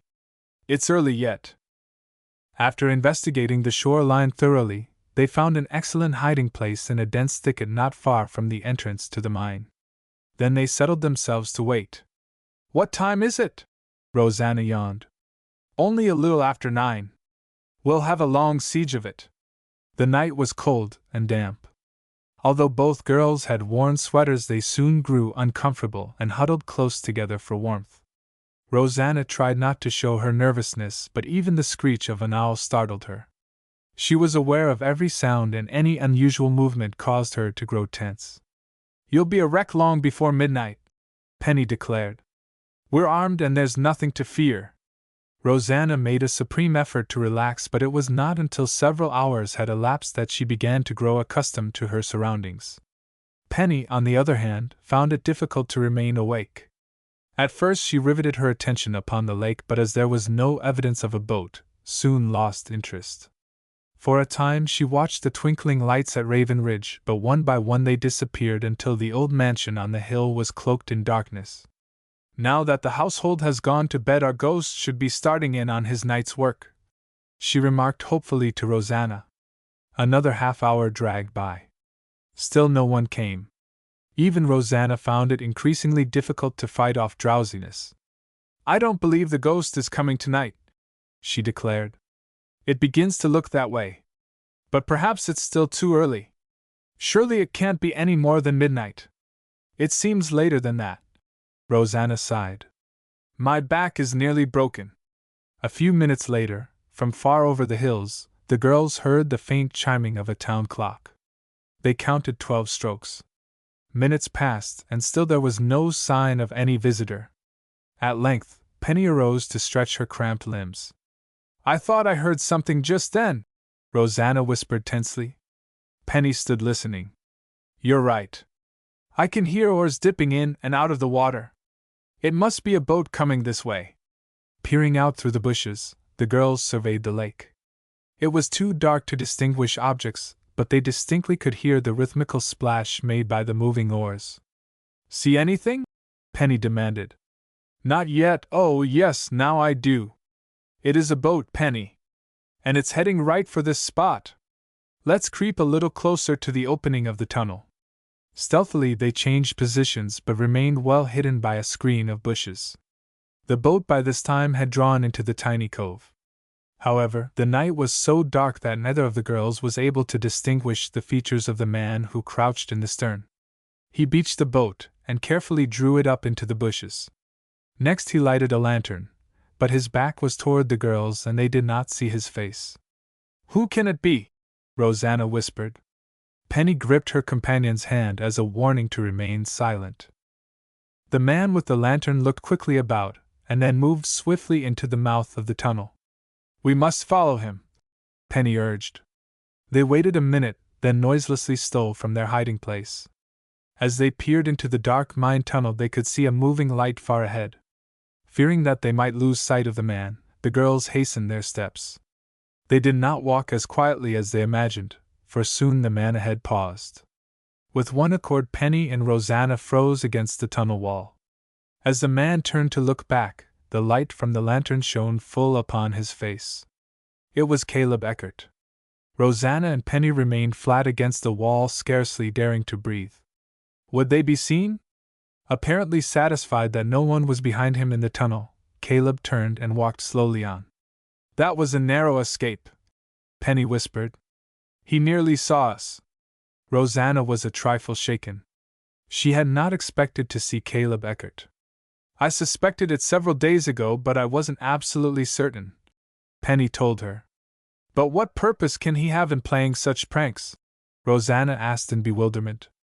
"Caleb seemed rather nice, even if he was gruff and outspoken.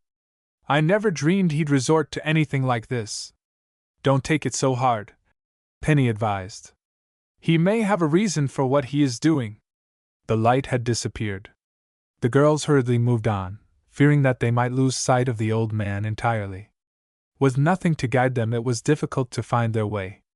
"It's lucky we explored in the daytime, or we'd have trouble following," Rosanna declared. "The ground is so rough." Even as she spoke, she stubbed her toe on a rock and would have fallen had not Penny caught her by the arm.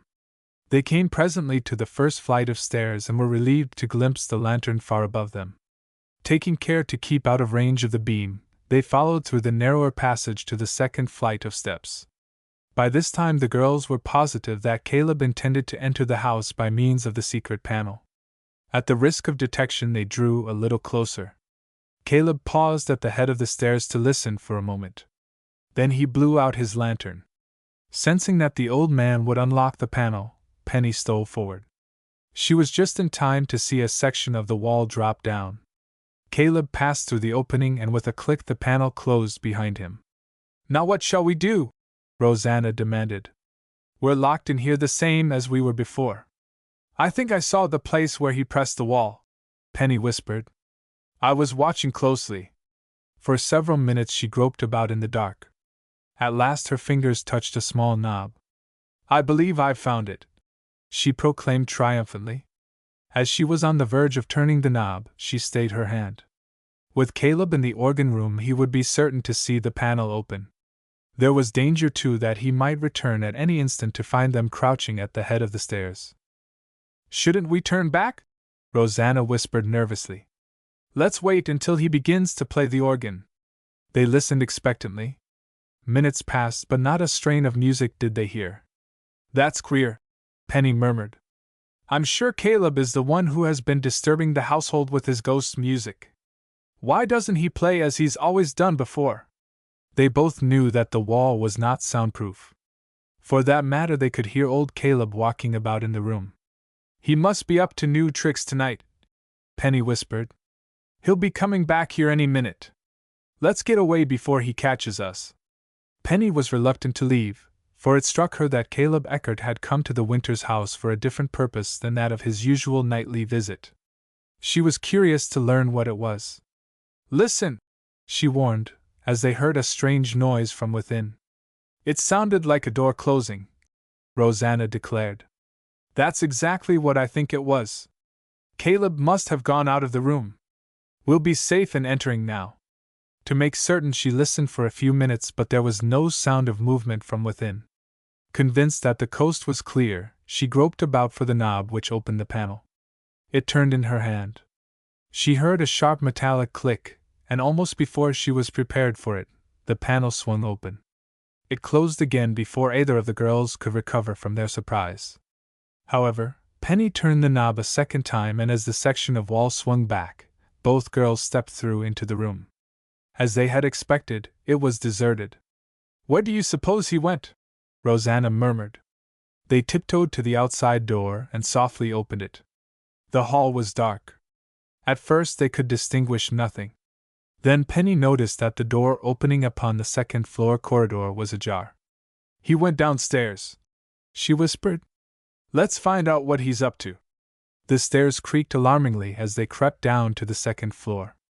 On the landing they hesitated an instant, and were relieved to hear no unusual sound.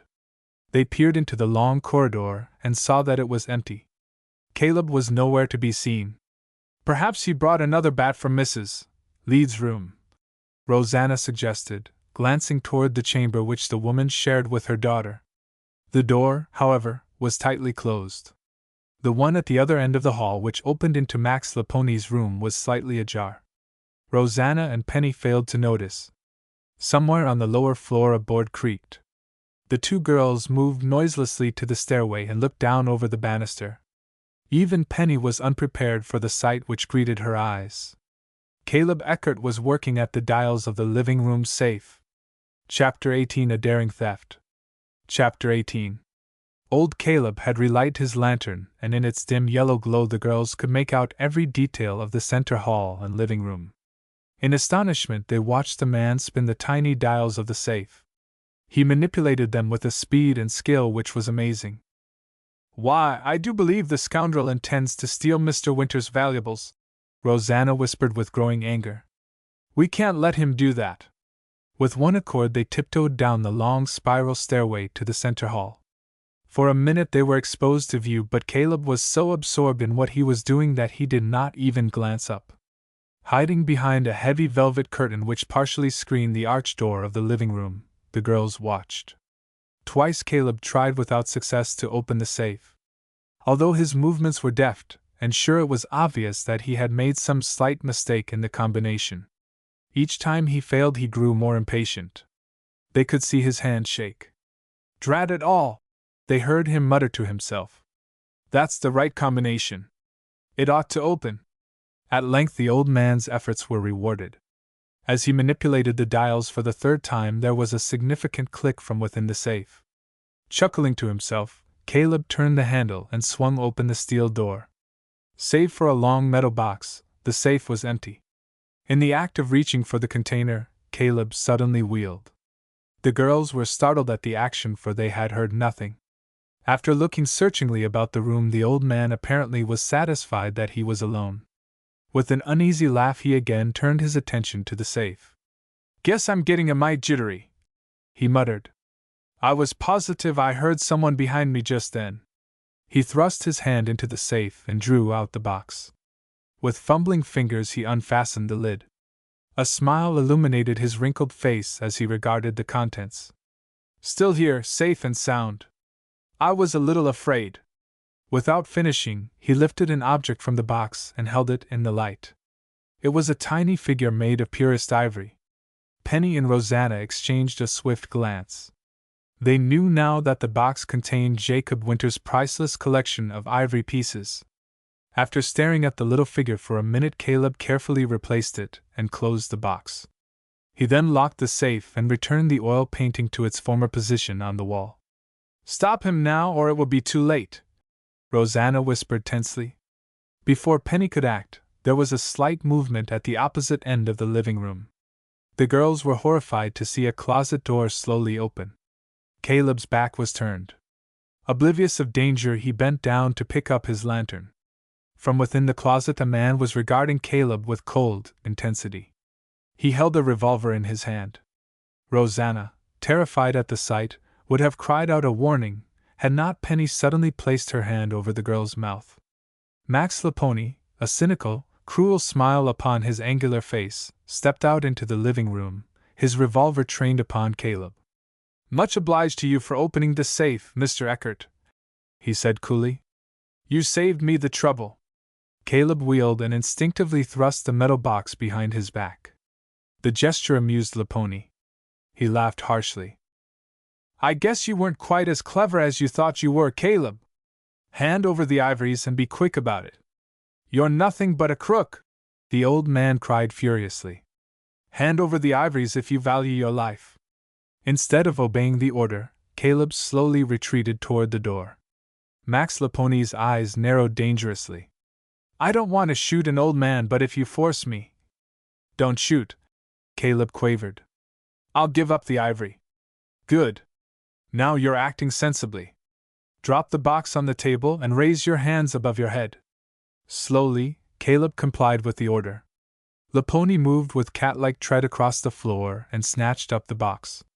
With his revolver still trained on the old man, he backed toward the door. Thank you for a very profitable evening, he smirked. And when you locate your friend Mr. Winters. His words ended in a surprised gasp. Something had struck his right hand a stunning blow. The weapon fell from his bruised fingers, clattering to the floor. He felt a cold, hard object in the small of his back. It's your turn now, said Penny Nichols. I'll trouble you to hand over the little box. Chapter 19 The Tables Turn. Chapter 19. Max Laponi whirled about and looked directly into the muzzle of Penny's revolver. Drop that box and put up your hands, she ordered crisply. Laponi gazed at her jeeringly. The gun isn't loaded, he sneered. You should know, Penny retorted. It's your own revolver. I took it from your room. The expression of the crook's face altered, for he well remembered that the weapon had been left in readiness for instant use. While keeping Laponi covered, Penny kicked the other revolver across the floor in Caleb Eckert's direction. The old man hastily snatched it up. Laponi knew then that he did not have a chance. With a shrug of his shoulders, he admitted defeat. He dropped the metal box on the table. Rosanna darted forward and snatched it up. "I might have known you'd be the one to ruin things," Laponi said bitterly to Penny. "I was afraid of you from the first." "Thank you for the compliment," Penny smiled. "Kindly keep your hands up, Mr. Laponi, if that's your true name. He's nothing but an impostor," Caleb Eckert broke in angrily. "I knew from the moment I set eyes on him that he was no relative of Jacob Winters." "I can imagine that," Penny returned quietly.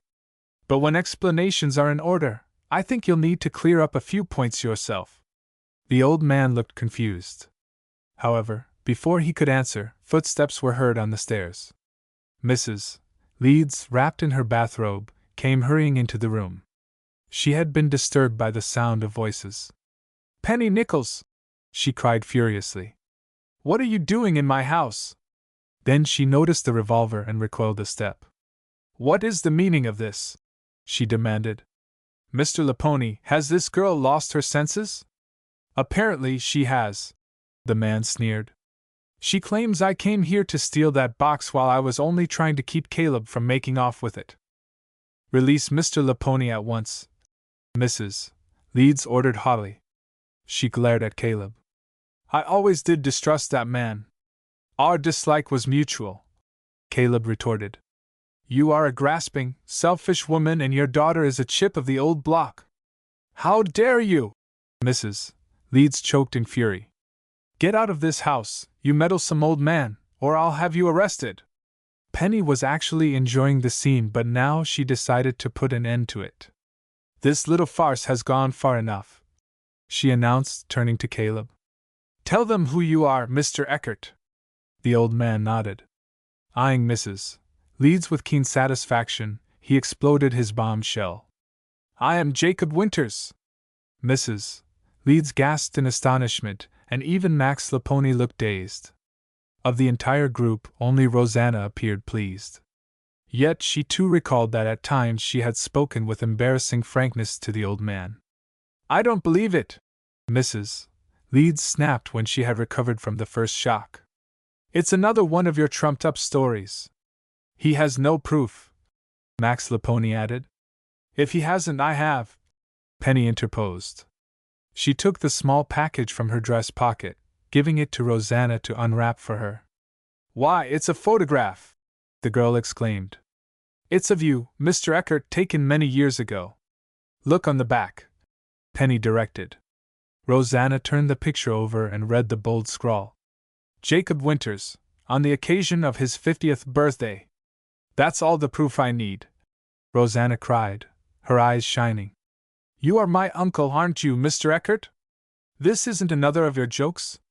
"No, it isn't a joke this time, Rosanna, although for a time it looked as if the joke would be on me. And if it hadn't been for Penny Nichols, this scoundrel certainly would have made off with my ivory collection. I didn't mean to pry into your private affairs," Penny apologized. "I shouldn't have taken the photograph, only I suspected the truth and needed proof of it. It's just as well that you did take matters into your own hands. I guess I botched things up." The little package of evidence which Penny had produced contained not only the photograph but the letter and key which she had found in Max Laponi's room.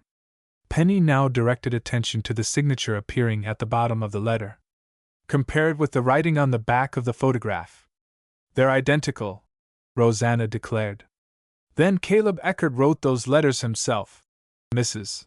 Leeds cried furiously. "Guilty," Caleb acknowledged with a grin. "You ought to be arrested," Mrs. Leeds fairly screamed. "It was a cruel joke to play. You led us all to believe that we had inherited a fortune." "Tell me, why did you write the letters?" Penny inquired. "That's one thing I've not been able to figure out, although I think I might make an excellent guess." Caleb sank down in the nearest chair. "I may as well tell the entire story," he said. "Since my wife died some years ago, I have been a very lonely man. I longed for an agreeable companion in my old age, someone who would enjoy traveling with me. My friends were few, for I had spent most of my time abroad. My only living relatives were unknown to me. I felt ashamed because I had never looked them up. So you decided to become better acquainted? Penny prompted as Caleb hesitated. Yes, but I wanted to be liked for myself and not my fortune. I conceived the plan of sending out letters inviting my relatives here. I thought I would subject them to a series of tests, and all the while I could be studying their characters. An insane plan, Mrs. Leeds interposed. The idea didn't work the way I expected, Caleb continued ruefully. I sent out 4 letters, but 2 of them were returned unopened as the individuals to whom they were addressed were no longer living. However, as you know, 3 persons came to Raven Ridge claiming to have received one of the communications. Max Laponi must have found the letter and key which Rosanna lost, Penny declared. He was the imposter. You have it all figured out very nicely, the crook sneered. I suspected right off that he was the one. Caleb went on with his story. I knew I had no relative answering to his name. Why didn't you send him away at once? Rosanna questioned. I couldn't very well do that without exposing my hand. If I admitted my identity, then my little plan would be ruined. You were caught in an awkward position. Penny smiled. It kept getting worse all the time. I soon suspected that Laponi was nothing less than a crook.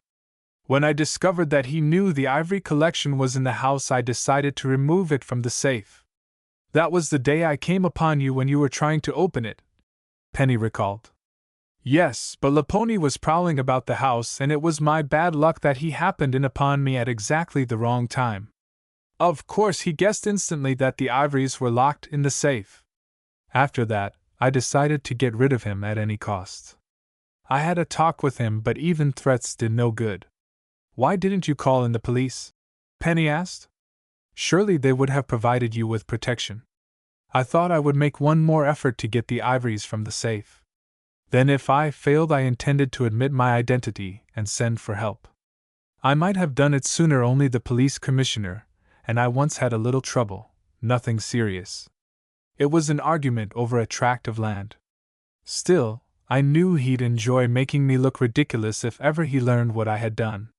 Your pride very nearly cost you a fortune, Penny commented. She directed her gaze upon Max Laponi as she questioned. How did you learn that Mr. Winters kept the ivory collection in this house? That's for you to find out. The man jeered. You'll have a hard time proving anything against me. This letter will be evidence enough, Penny retorted. It's a plain case of forgery with intent to defraud. And then there's the matter of the will. The will wasn't forged, Mrs. Leeds cut in, although Penny had not made such a claim. There never was a will, Caleb informed. Mrs. Leeds stared at him. What of the document I found in the drawer of the desk? She demanded. You mean the one you discovered in the locked drawer? Caleb corrected with a chuckle. The one that was made out in Rosanna's favor. That was just another of my little jokes. If you had examined the will closely, you would have noticed that the signature was never witnessed. It was a fake. That was the document which I saw you burn in the fireplace, Penny accused. Mrs. Leeds flushed angrily. She realized that she had trapped herself. By the way, how do you explain the will made out in your favor? Penny probed maliciously. Mrs. Leeds turned her gaze upon Laponi for an instant. Then she said glibly, I found the will just as I said. You didn't find one made out in your favor, Caleb contradicted. Because I never wrote such a document. Let's take a look at it, Penny suggested. Where is the will, Mrs. Leeds? I don't know what became of it. I misplaced it. You're afraid to produce it, Penny challenged. Rosanna had been looking through the desk. She now triumphantly brought to light the paper which Mrs. Leeds had claimed to be Jacob Winters' last will and testament. I never wrote a line of it, Caleb declared as he examined the document. It's a forgery. Forgery is a serious offense, Mrs. Leeds, Penny remarked significantly. I didn't do it, the woman cried nervously. I expect we'll have to send you to jail along with Laponi here, Caleb cackled. Mrs. Leeds did not realize that he was only baiting her. She began to tremble with fright. "Don't send me to jail," she pleaded. "I'll tell everything." "Hold your tongue," Laponi cut in sharply. "Mrs."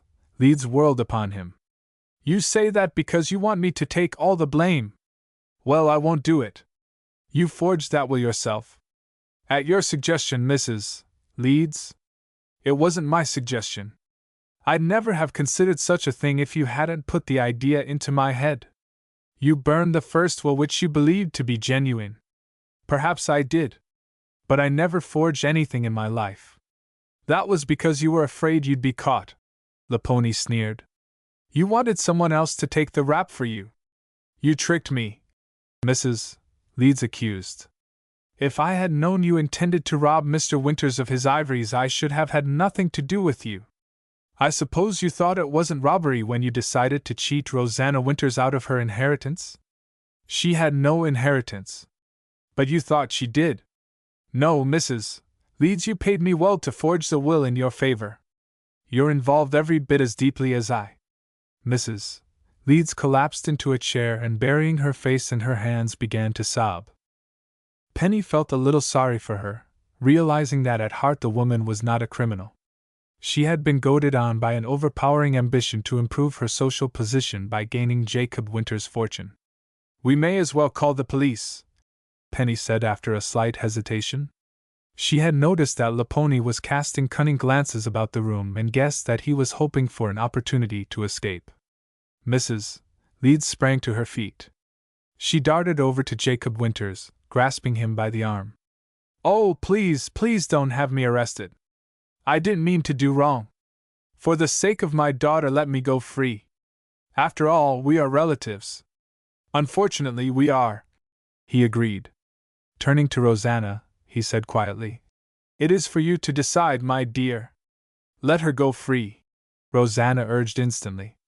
"I think that is best," he nodded. "But as far as Max Laponi is concerned, we can't get him to the lockup soon enough to please me. If you'll guard him, I'll telephone for the police," Penny offered.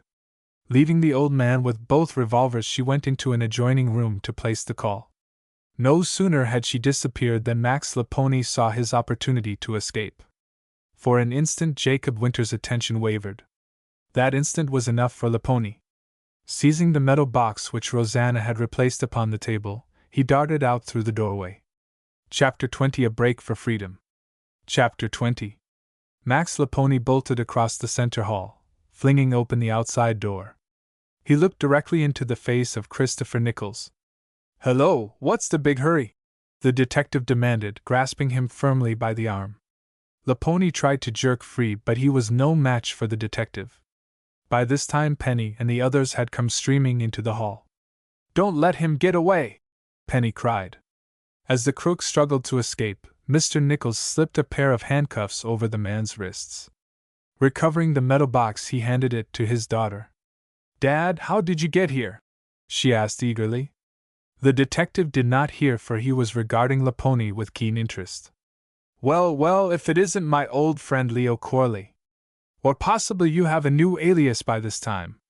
He calls himself Max Laponi," Penny informed. "Is he a known criminal?" "Very well known, Penny. He's wanted in 3 states for forgery, blackmail, and robbery. His latest escapade was to steal a diamond ring from the Bresham department store." "Then you did get my wire?" Penny cried. "Yes, that's what brought me here. After I received it, I got busy right off, and with the information you furnished, it was easy to look up this man's record. The police have been after him for months. You didn't waste any time coming here." Penny smiled. "I was afraid you girls might be in more danger than you realized. Max here isn't such a nice companion. By the way, what's in the box?" Penny opened it to reveal Mr. Winters' fine collection of ivory. The detective whistled in awe. "That would have been a nice haul, Max," he said. "Too bad we had to spoil your little game. If it hadn't been for that kid of yours, I'd have gotten away with it," the crook growled. "I was dumb not to suspect she was the daughter of a detective. You may as well cough up the diamond ring," Mr. Nichols advised. "It will save an unpleasant search." With a shrug of his shoulders, Laponi took the gem from an inner pocket and gave it to the detective. "When do we start for the station?" he asked. "We may as well get going. I've already called the police," Penny told her father. "Then we won't have long to wait." He shoved Laponi toward a chair. "May as well make yourself comfortable until the wagon gets here. Your kindness overwhelms me," the crook returned with exaggerated politeness. "How did you get wind that Mr. Winter's ivories were kept in the house?" the detective inquired curiously. Although the crook had refused to answer the same questions a few minutes before, he was now willing to talk, knowing that his last chance for escape had been cut off. "I read an item in the paper some months ago," he confessed. "It was a little news story to the effect that Jacob Winters had recently purchased several new pieces for his collection and that he intended to build special exhibit cases in his house as a means of displaying them. I clipped the item and forgot about it. Then one day I chanced to pick up a letter which someone had dropped. It contained a key to this house. I decided it was too good an opportunity to miss. Posing as Jacob Winters' nephew, I came here to look over the situation." "I never had a nephew," Mr. Winters declared. "That was the first mistake I made. The second was in underestimating the ability of Penny Nichols. I thought she was only a schoolgirl." Penny smiled broadly as she inquired, "Didn't you enter into an agreement with Mrs. Leeds to defraud Rosanna?" "I forged the will for her, if that's what you mean. I wasn't interested in getting any of the money myself." "That was because you knew it couldn't be done," the detective interposed. "You considered the ivory collection more profitable. Of course you forged a letter stating that Jacob Winters had been buried at sea," Penny mentioned. With a nod of his head, the man acknowledged the charge. It was Christopher Nichols' turn to ask a question. Penny's letters had mentioned the mysterious mansion ghost, and he was deeply interested in the subject. "I suppose you were the ghost, Max?" Jacob Winters answered for him. "I was the ghost. It was part of my joke to frighten the occupants of this house. Not a very good joke, I'll admit. And you were the one who put bats in my room," Mrs. Leeds accused. "Yes, and a garter snake in your bed which you never found." "Oh. Of course, Mr. Eckert, your ghostly pranks included playing the organ." Penny smiled. "I suspected it when I learned Jacob Winters had been a talented musician. I built the pipe organ into the house before my wife died," Mr. Winters explained. "I haven't used it a great deal in recent years." "You haven't told us about the tunnel," Rosanna reminded him. "How did you happen to construct it?" "I didn't. The lower branch of the passage was an old mine tunnel. The mine closed down 40 years or so ago. The upper passage which connects with the house was built by my grandfather. This house, you know, has been in the Winters family for generations. And I hope, upon my death, that it will pass on to another by the same name." He looked significantly at Rosanna as he spoke. Before the conversation could be continued, the police car drove up to the door. Max Laponi was loaded in and taken away. Mr. Nichols went with the police, promising to return to the Winters house as soon as he could. After the commotion had subsided, Jacob Winters turned severely to Mrs. Leeds. "As for you, madam, kindly pack your things and leave this house at once. I never want to see you again. But it isn't even daylight yet. Alicia, poor child, is sleeping. Wake her up. I'll give you just an hour to get out of the house." "You're a hard, cruel old man," Mrs. Leeds cried bitterly, but she hurried up the stairs to obey his command. After the woman had disappeared, Rosanna picked up her sweater which she had dropped on a chair. She turned toward the door. "Hold on there," Jacob called. "Where are you going?" "I was just leaving." "You told Mrs. Leeds." "Well, you're not Mrs. Leeds, are you?" the old man snapped. "If you're willing, I want you to stay here." "You mean, indefinitely?" "Yes, if you think you could stand to live with me. I'm cross and I like things done my own way, but if you could put up with me." "If I could put up with you!" Rosanna ran to him and flung her arms about him. "Why, I think you're a darling. I was afraid to tell you so for fear you'd believe I was after your money." "Money! Fiddlesticks! Jacob sniffed. He wiped a tear from his eye. I'm going to try to make up to you for all that you've missed. The two had a great deal to say to each other, but presently they remembered Penny. She had been watching the little scene with eager delight. I'll never be able to thank you, Rosanna declared happily.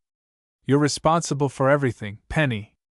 I wish you'd permit me to reward you in a substantial way, Mr. Winters added. Penny smilingly shook her head. It was fun coming here to Raven Ridge, but it would ruin everything if I accepted pay for it. At least you'll stay a few days longer, Mr. Winters urged. If Father will agree to it. When Mr. Nichols returned from police headquarters, another pleasant surprise was in store for Penny. It looks as if you've won the reward which the Bresham store offered for the capture of Laponi, he told her. $500. Don't turn it down, Rosanna urged. I won't, Penny laughed. In fact, I know just how I'll use that money when I get it. How? Her father inquired. I'll buy myself a new car. I thought perhaps you'd use it to go into business in competition with me, he teased.